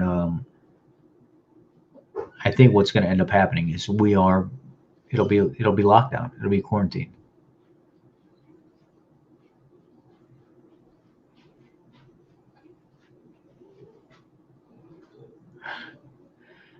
I'm not a Trump fan, but I also don't hate him. I see for what he is, a pawn in a larger game. He is playing the role he was placed in office to play. Just like, you know, that's one of the things that I've often thought, Lisa, is like, we look at, there's, okay, good night, I'll be there. We look at him as if he's like this really bad guy. Oh my God, he's done so many bad things. He grabbed her by the pussy or something like that. So what, or whatever, you know. Everybody freaks out whenever this stuff happens. But really, when you look at it, he was putting money in Hillary's campaign. Hillary was doing stuff with him before all this happened. Then Obama's flying down to Florida to support Hillary, and then he becomes president. So there's a lot of stuff in the midst of all this that didn't even make sense to me to begin with. When they started looking at the money that was on her books for her campaign and stuff like that, and they'd see that he donated money to it, it was kind of like, what the hell's going on here? Should I really believe everything that's going on? So there's a lot of red flags. There's a lot of questions that I have on this whole thing, and it's stuff that I care not to really get into. I think that all of what's going on is, a lot of it's strategized. I think a lot of it's put together, and they already know what's going to happen in a lot of situations. And he automatically knows that he's going to take a lot of blame for things because that's the role he's playing right now. But then there's a part of me that wants to believe that he really is the president that I think he is, and that I'm proud of. Actually, I'm not. I'm proud of him. I'm proud of him for standing up for what he believes in and saying the things that he says. And he's not perfect, and I really don't care. You know, he's a normal person.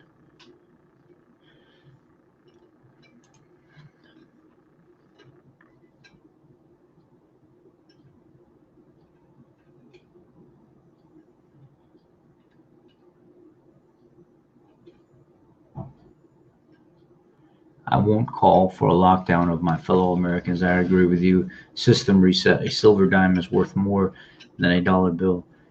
Good work, sir. Keep trying to bring clarity to this momentous moment. I just talk about it, man. I just try to make sense. Try to get people involved that communicate without, you know, all the drama and stuff, and just try to figure out what's going on. Even here in Brazil, it's already happening in some degrees. In some prisons, the prisoners just had mass escapes. Wow, it's crazy, man. That is crazy. That is absolutely crazy. You know, it's crazy how all this is affecting the entire world, and that's why a lot of people are buying up all the guns and ammo and stuff that they can right now, just for the simple fact that they don't know what's going to happen. And it seems like, you know, based on, I can't say anything like that's happening here yet. None of that is happening here. I mean, just the stores are out of food, and that's it. I'm used to turning 45, 50 hours a week plus at work, you know, really getting good hours, big paychecks. Since this happened, it's been slower and slower and slower, and now there's nobody coming into work at all. It's almost feel like I'm wasting my time even being there. Today I was able to book 3.5 hours or like 3 hours today. That's it. That's all I clocked today, and I was there the entire day. I was there for like almost 10 hours today, and out of a 10-hour shift, I was only able to book like 2.5, 3 hours of warranty work. So it's like, why would I even go into work for that? You know, it's something. I get it, and I don't mind working, but it's just so bad right now that we're projecting over the next week there's going to be nobody coming in. People are going to be so scared to go anywhere, and the more businesses are shut down, the more things are locked down, the more there's no point of even going to work because people are not going to come in. There's no point of even keeping the doors open until people start coming back around.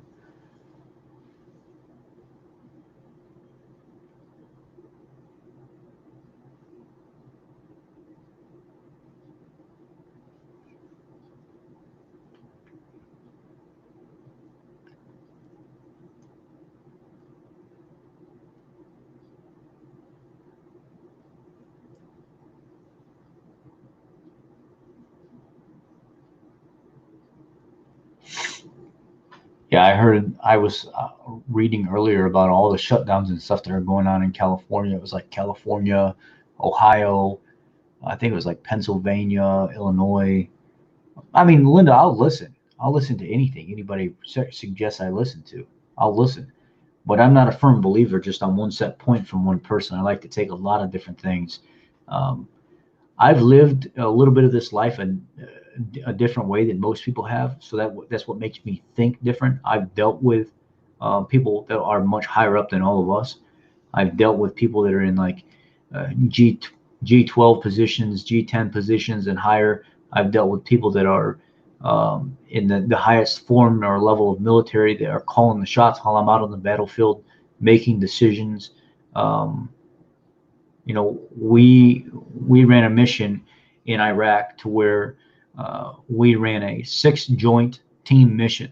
There were 6 different groups going in at one time, and there was one mass target building where there were like 350 key leaders from the entire Middle Eastern area in one building, and we all converged on this location at one time. There was hundreds of us, and we rushed this building, and it was just constant gunfire all over the place. And eventually it got to the point where it stopped. We rushed this building. We pulled all these key leaders and stuff in. We arrested them all. We took them all back to a compound. Some people died. A couple soldiers got injured, but there were a few of the insurgent leaders that died. We took them all back to a compound. We arrested them. We had them all put in 200-pound zip cuffs to where they couldn't break out of them. And just going through and IDing every single one of these guys and putting them in TigrisNet and being in control of some of the most violent criminals in the entire world, having them in my hands in front of me while I'm pulling security on them so they can't go anywhere, in a courtyard in the grass with big giant walls around so they can't get out of there, and feeding them kosher rations and stuff like that because they have to eat a specific diet. I remember specifically going up to this guy, and I had took my TigrisNet reader and I went up to his face and I had him look into the reader. Sorry guys, I'm a mechanic, so my hands, they're clean, but they're stained from chemicals and stuff, paint that I use and everything else. But I put this guy's information in the TigrisNet and it picked up his information immediately, but he was fighting me. He kept pulling his head away. He didn't want to stick his head to the machine so it could read his what are they, irises. And he would read in his eyes, and it would pick up his eyes, and it would load him up in the system. And they kept pulling his head away and kept pulling his head away, and I grabbed the back of his head and I shoved his head into the machine and I held it there. And as he's trying to get away from me, it picked up his eyes. And I went back and I showed my commander. I said, "Sir, he's like the number 3 HVT on the list. This is like the number 3 most wanted man in the Middle East." So we had pulled him aside and put him with aside away from everybody, because he's one of the main guys that we were looking for. He's one of the main guys that had controlled a militia, an insurgent group that had killed thousands and thousands of people. We let him go. So there are people in the world that are controlling things that we have no control of. They had messaged to higher up, to the government officials. They let them know who we had in custody. They told us to let him go. That was my first wake-up call on, we are not in control of what happens. We are not in control of what goes on in this world, because we've let people control our lives 100%. I would have taken that guy and dealt with him accordingly immediately, but they told us to let him go. And this happened multiple times where we had high value targets in custody, and because of certain circumstances or certain reasons, we had to let them go. And that was my first real experience with, not only, we can talk about this stuff on social media all day, but when you have to live that experience of knowing what it's like to have the most dangerous person, one of the most dangerous people in the world, in your fingertips, in your hands, and somebody much higher up tell you to let that guy go, and he's killed thousands of people, you have to start realizing that you have a government that is much, much higher than you, that controls much, much more than what you think they control. There was so much stuff that was going on while I was deployed and overseas to get mixed in with this government, the politics and stuff of everything that was going on. There was so much involved with missions and stuff like that, where people higher up than us had so much more say-so, where we would be on mission, we would be on plan, come up with what we needed to come up with, have some good stuff to bring back, and then they say, abort the mission, be done with it. And you're like, why? Am I just a guinea pig? Do you want me to just gather intel for you? Are you putting my life on the line to get information to you and then tell me to abort the mission once I come up with it and I'm going to be successful in what I'm doing? So it's a constant battle that I had to go through daily of following orders of people that put my life on the line every single day. And there's a lot of times where I couldn't even accomplish my mission, and I had the ability to, because there were people much higher up than me, especially in the government side, that would make us stop doing what we were doing. So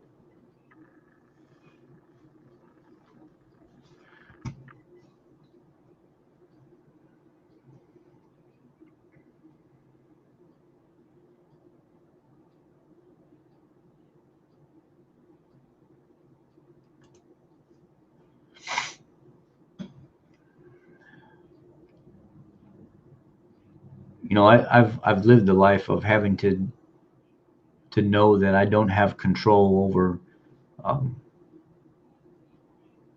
every part of my life, but now I can control that. I can control that for what it's worth. I can control that. I can't every aspect of it, but I want to be able to get there. I want to be able to lead and not have to be reliant on anybody on what goes on in my life. Off topic, I just read a piece that said in the future everything will be made of chickpeas. They can make a lot of stuff out of chickpeas, that's for sure. Well, it is 10:50 here, and we've been on stream for an hour and 40 minutes. It's a long time. My eyes are dry. I'd love to sit here. How was it said? The CIA has done their job when the populace believes everything other than the truth. Yeah, I completely believe that.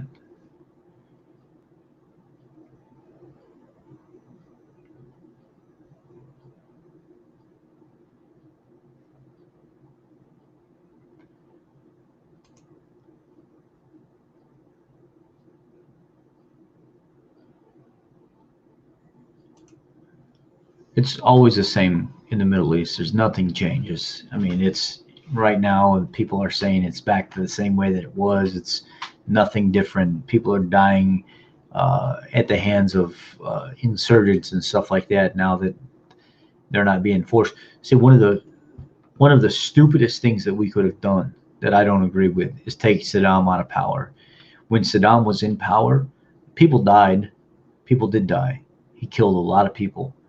But he killed a lot of people. It wasn't insurgent groups that killed a lot of people.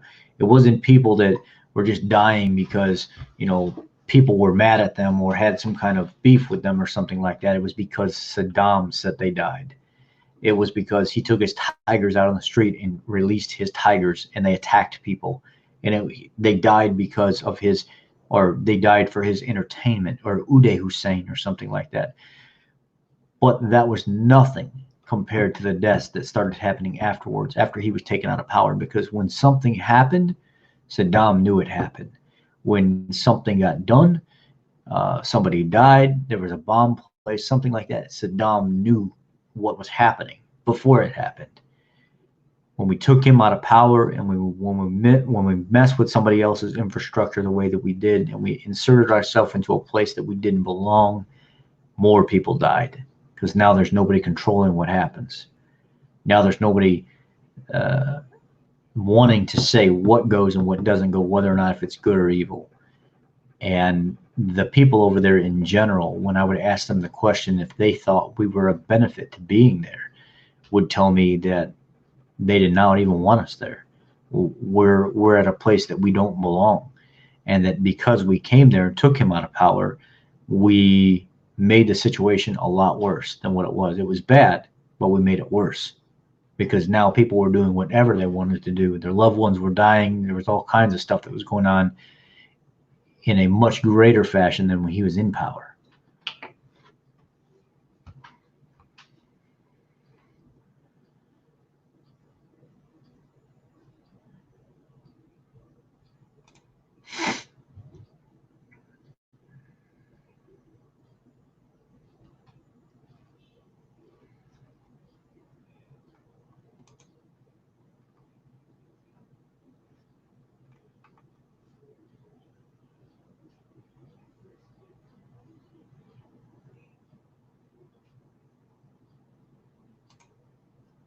The CIA still found terrorist groups to hit their agenda, like al-Shabaab groups in Syria. American money even prompted IS to where it became.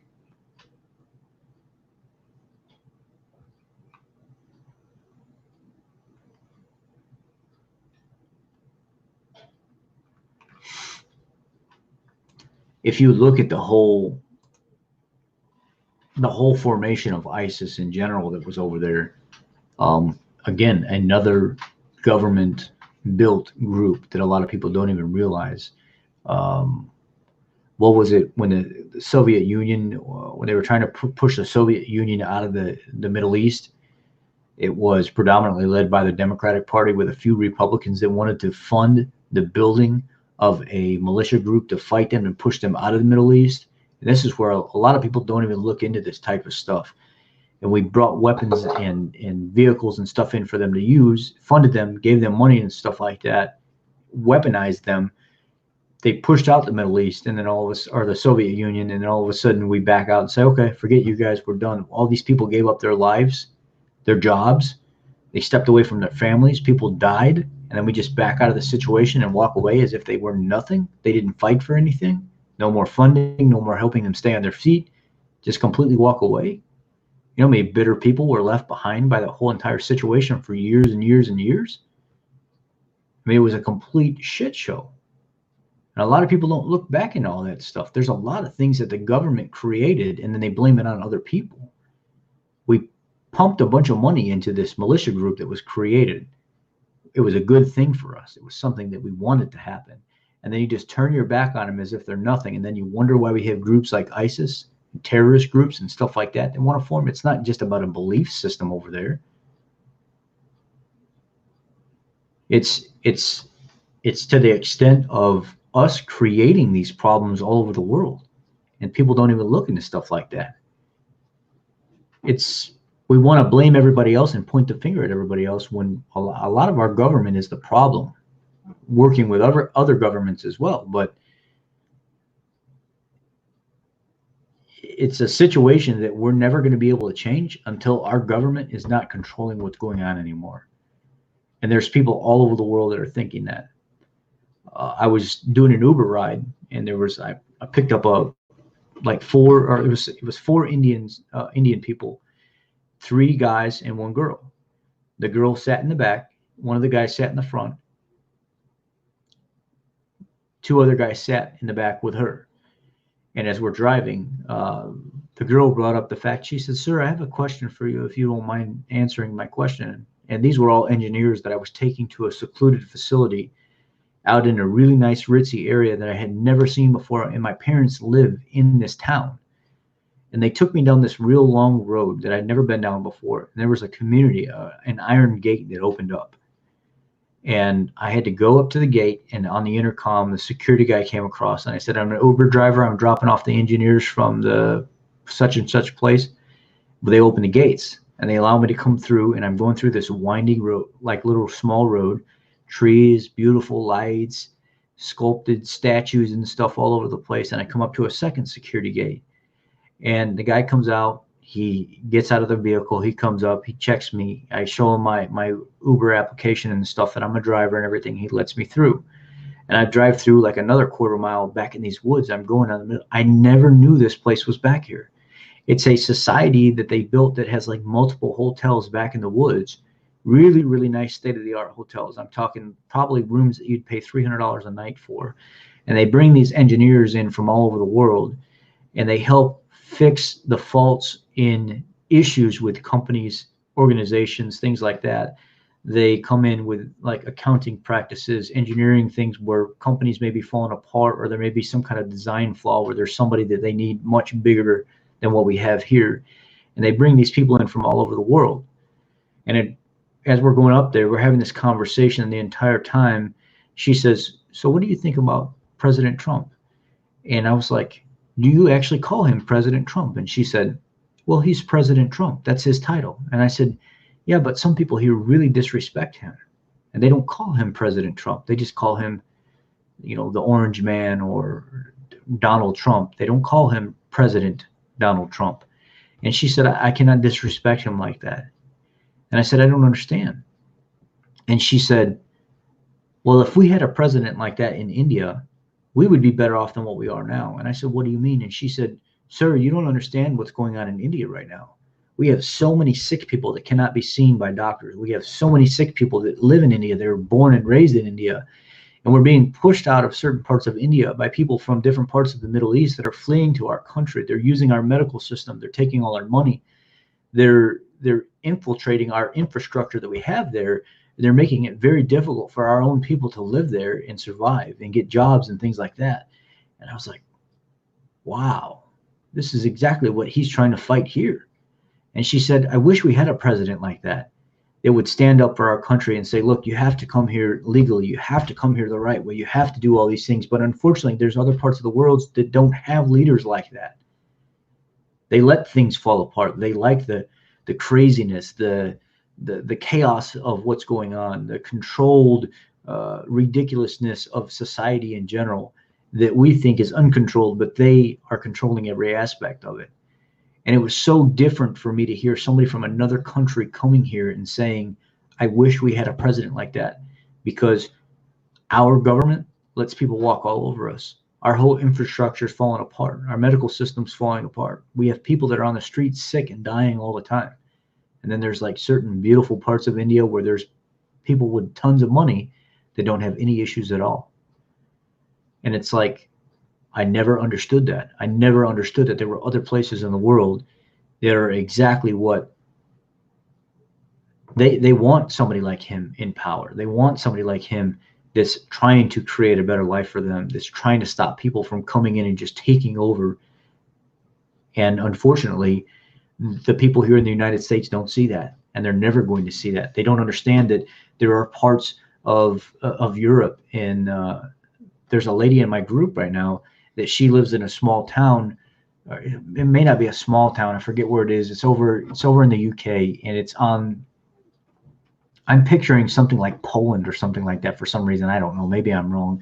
Maybe it's not the UK. Maybe it's Poland, or I don't know where she's from. I know she tells me stories, and one of the recent stories was, she said, I like to feed my kid more of an animal-based diet because I find that my kid is very straightforward in school. My kid doesn't have any issues. It seems like their attention is very much on their studies and stuff like that. And when they're home, they like eggs and bacon and beef and chicken and stuff like that. And if my kid wants to eat that and they're healthy, I'm going to feed them that. But they also like sugar and sweets and junk as well. But she says, I want them to eat natural foods like green vegetables and, fats from meat and proteins from meat and stuff like that. But she said, my school and the local government, the community in general, is controlling what my children are eating at school. And now my children cannot even eat these things at school. They're getting lots of grains and processed vegan type foods and stuff at school. And I don't even have control over what's going in my kids' mouth anymore. They are literally controlling the foods my kids are eating. And then if they find out that I feed them a specific way at home, there's things that they can do. There's provisions that are put in place that they think that's unhealthy for the child, and they can step in and do something about it. She said, so I'm very, very scared that outside of my home, if my child ever speaks about how I feed them, that I could get in trouble for that, because the government is starting to control exactly what's going on in my household. And it's just so shocking that people have to go through these types of things, and we don't, in the United States, we don't even know what that's like. We don't even have a clue what that's like. And it's very, very, very, very shocking.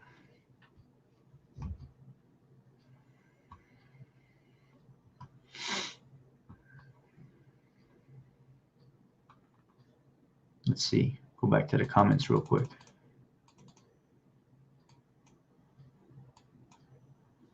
Just kind of.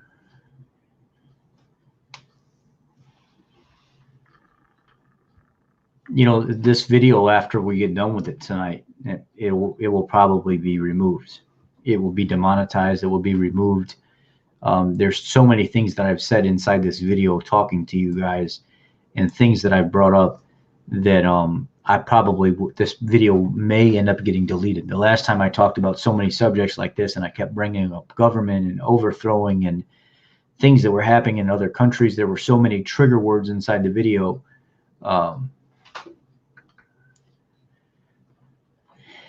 Yeah.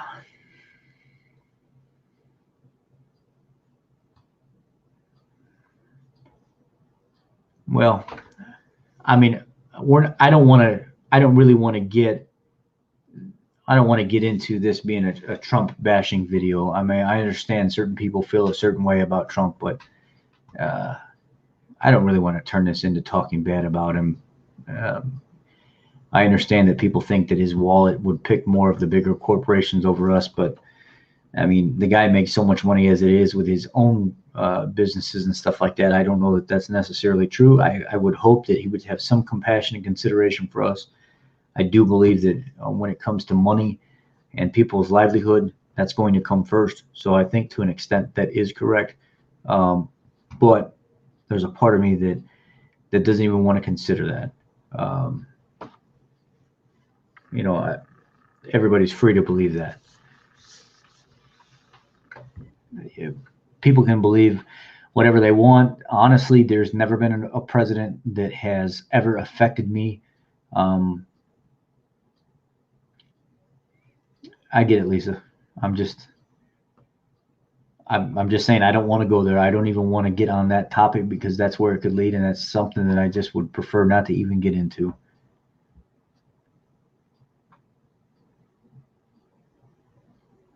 Um, what I would what I would like for people to take away from this whole entire conversation is the fact that I think we just have to do better as a people. We have to people have to start treating people better in general. People just have to start doing better for themselves, and really trying to come together. And oftentimes I get into conversations with Angie about things, and I'll say, see something, say something, do something. And she doesn't agree with me on a lot of things because I will see something and say something and do something about everything that I think is wrong. I'll try to anyway, no matter what. Um, she doesn't like that sometimes. Yeah, no matter what the situation is, if I can speak honestly about it and try to do something about it and make it better, I will not shut my mouth about it. It's almost like a fault that I have, and it's very very aggravating to some people.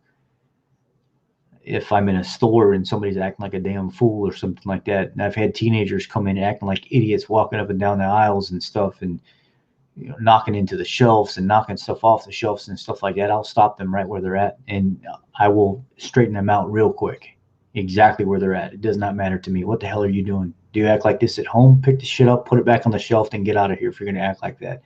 I straighten them out right where they're at. It doesn't matter. I don't care if it's an adult. I don't care if it's a kid. If you're acting like an idiot, you're acting like an idiot. So it's kind of like how I am, just because I want it to be fair for everybody. But as I said, it's a fault of mine. I've seen police officers not. This was a situation that we were going the other day, and she asked me, why do I care? I've seen police officers pull up in front of grocery stores and park their vehicles right in the fire hazard zone. And I'll walk inside and say, is there a reason for that? Is this an emergency? Are you on call right now? Or is there a reason why you can't pull up in the first parking spot that's available right there and walk in the store like everybody else? I mean, that is a fire zone for a reason. If I did it, you'd pull up and give me a ticket. Just because you're on duty doesn't mean you're above the law. Move your car to a parking spot like you should and walk in the store and get your items in case something happens, you never know, and then go out to your car and leave just like anybody else would. I've done it. I've went up to the manager of a store where I keep seeing the same police officer parking in a fire zone over and over and over and over and over again. And I went up to the general manager of the store and said, this guy's got to move. It's not cool. It's not legit. And he keeps doing it over and over and over again. And you know damn well that's not okay. And she said, I didn't know he was doing that. Actually, that's not okay. And she told him to move. Go move your car somewhere else. It doesn't need to be parked in the fire zone. It's for emergency use only. And that was not an emergency. So, I mean, it's to a fault of mine. I would not do it. I would expect somebody else not to do it. I've seen people park next to handicap spots and block part of the parking spot, or they park so far over into the hash zone to where when they open their doors, that zone next to the handicap spot that's crossed like that is so people that are handicapped can access the vehicle in and out of the vehicle while they have enough space to do it. Your car does not belong in that. So if I see you park in that zone, and then you won't, I've said something to people getting out of the car like, hey, what if somebody pulled up right there and they were handicapped and they had to wheel a wheelchair out of that side door and you gave them no room to do that? Maybe move your car over into the parking spot where it belongs instead of in the zone where that's a loading zone for handicapped people. So it's kind of one of those things that really, really aggravate me. A lot of people get very, very upset the fact that I'm like that, but that's how I am. If you want me to do it, you need to apply that to your life as well. If you are supposed to be defending the law and upholding the law, it's while you're on duty or it's while you're off duty. It is not going to happen. If I see it, I say something.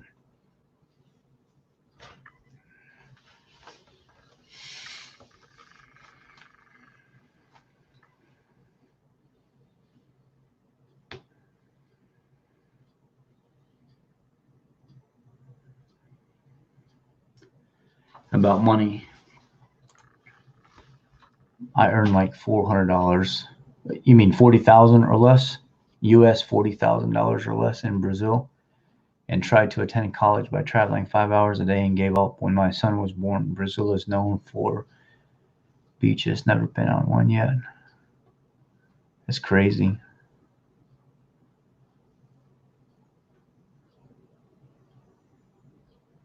Wow.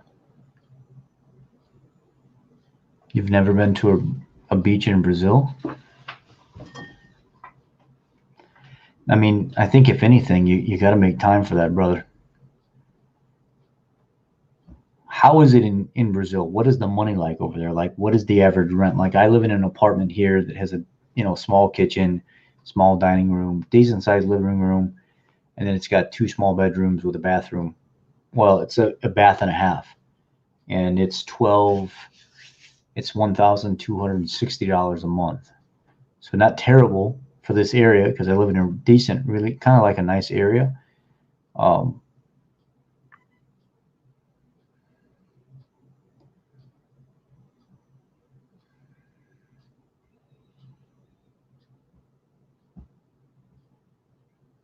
so is that $400 a month?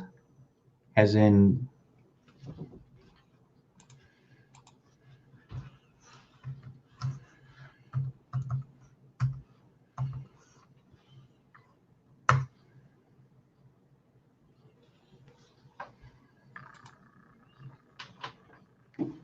this? Is that what you're trying to say?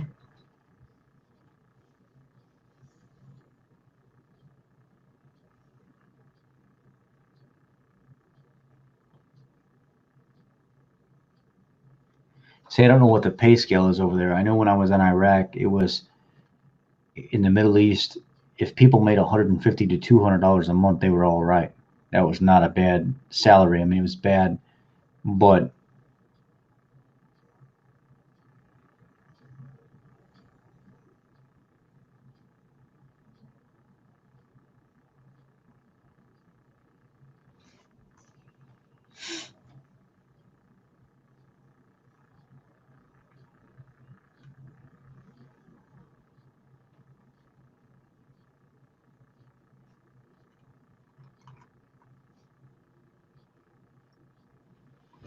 yeah, $400 a month isn't much to do here. You couldn't survive on $400 a month here anywhere. There's nowhere that you could survive on $400 a month. So maybe Brazil, the cost of living has to be less because the money they pay is less. I'm not sure. So what is your career field in Brazil? What do you do?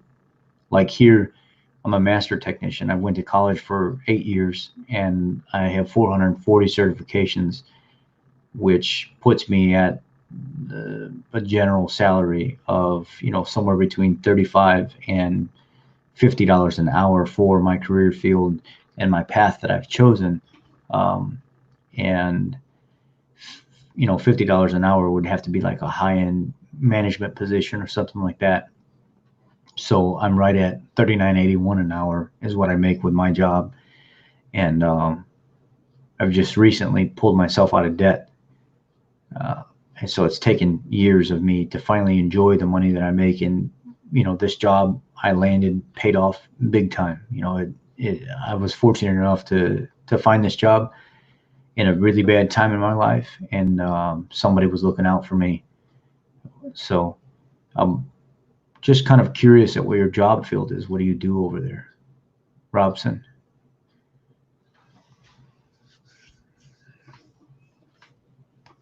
And what were you going to college for, if you don't mind me asking, if you're still even here?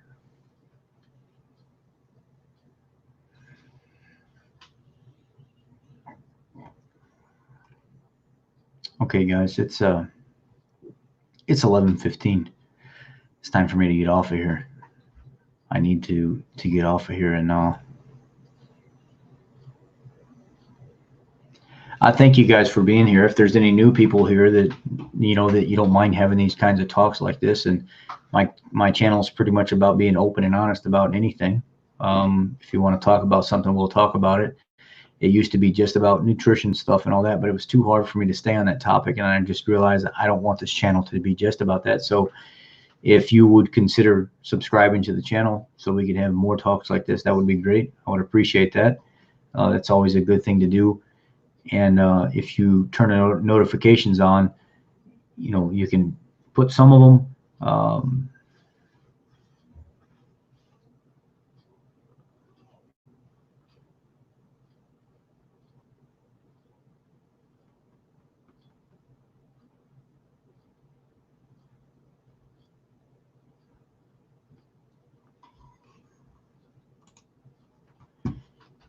Wow, I feel for you, brother. I would have to move to a place like that and try to survive in a place like that to be able um, to see what it's like.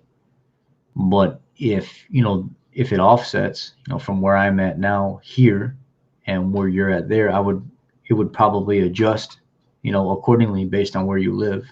I would hope anyway.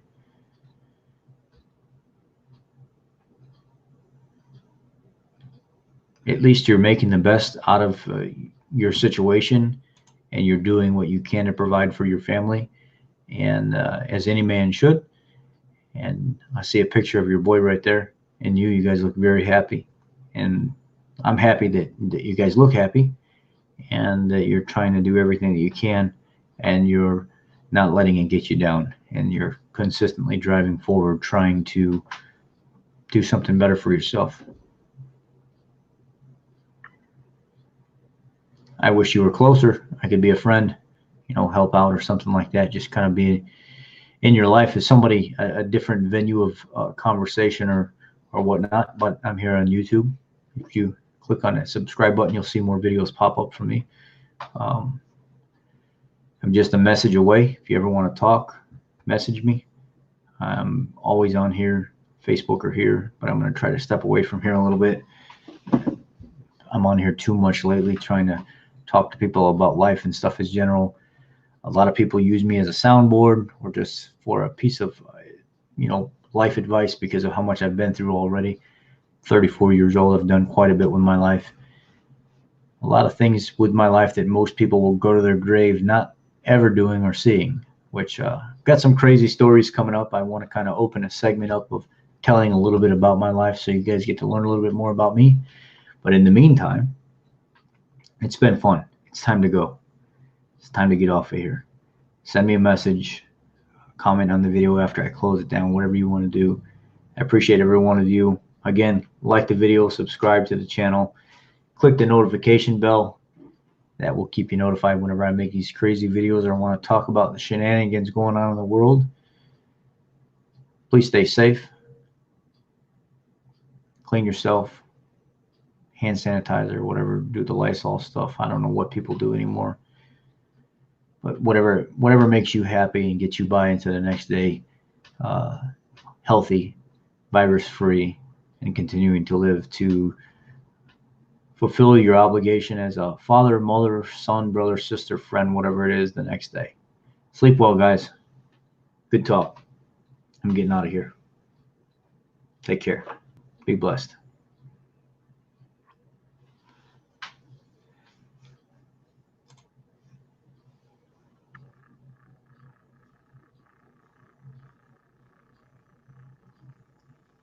Good night.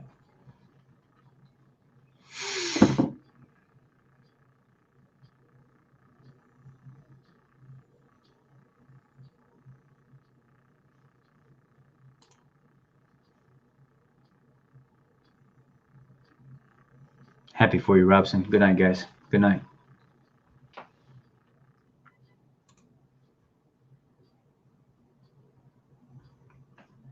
T-Roz, Brazil, Brazil, Brazil. I'm ending the broadcast. I'm seeing people still pop up, but I'm going to end it.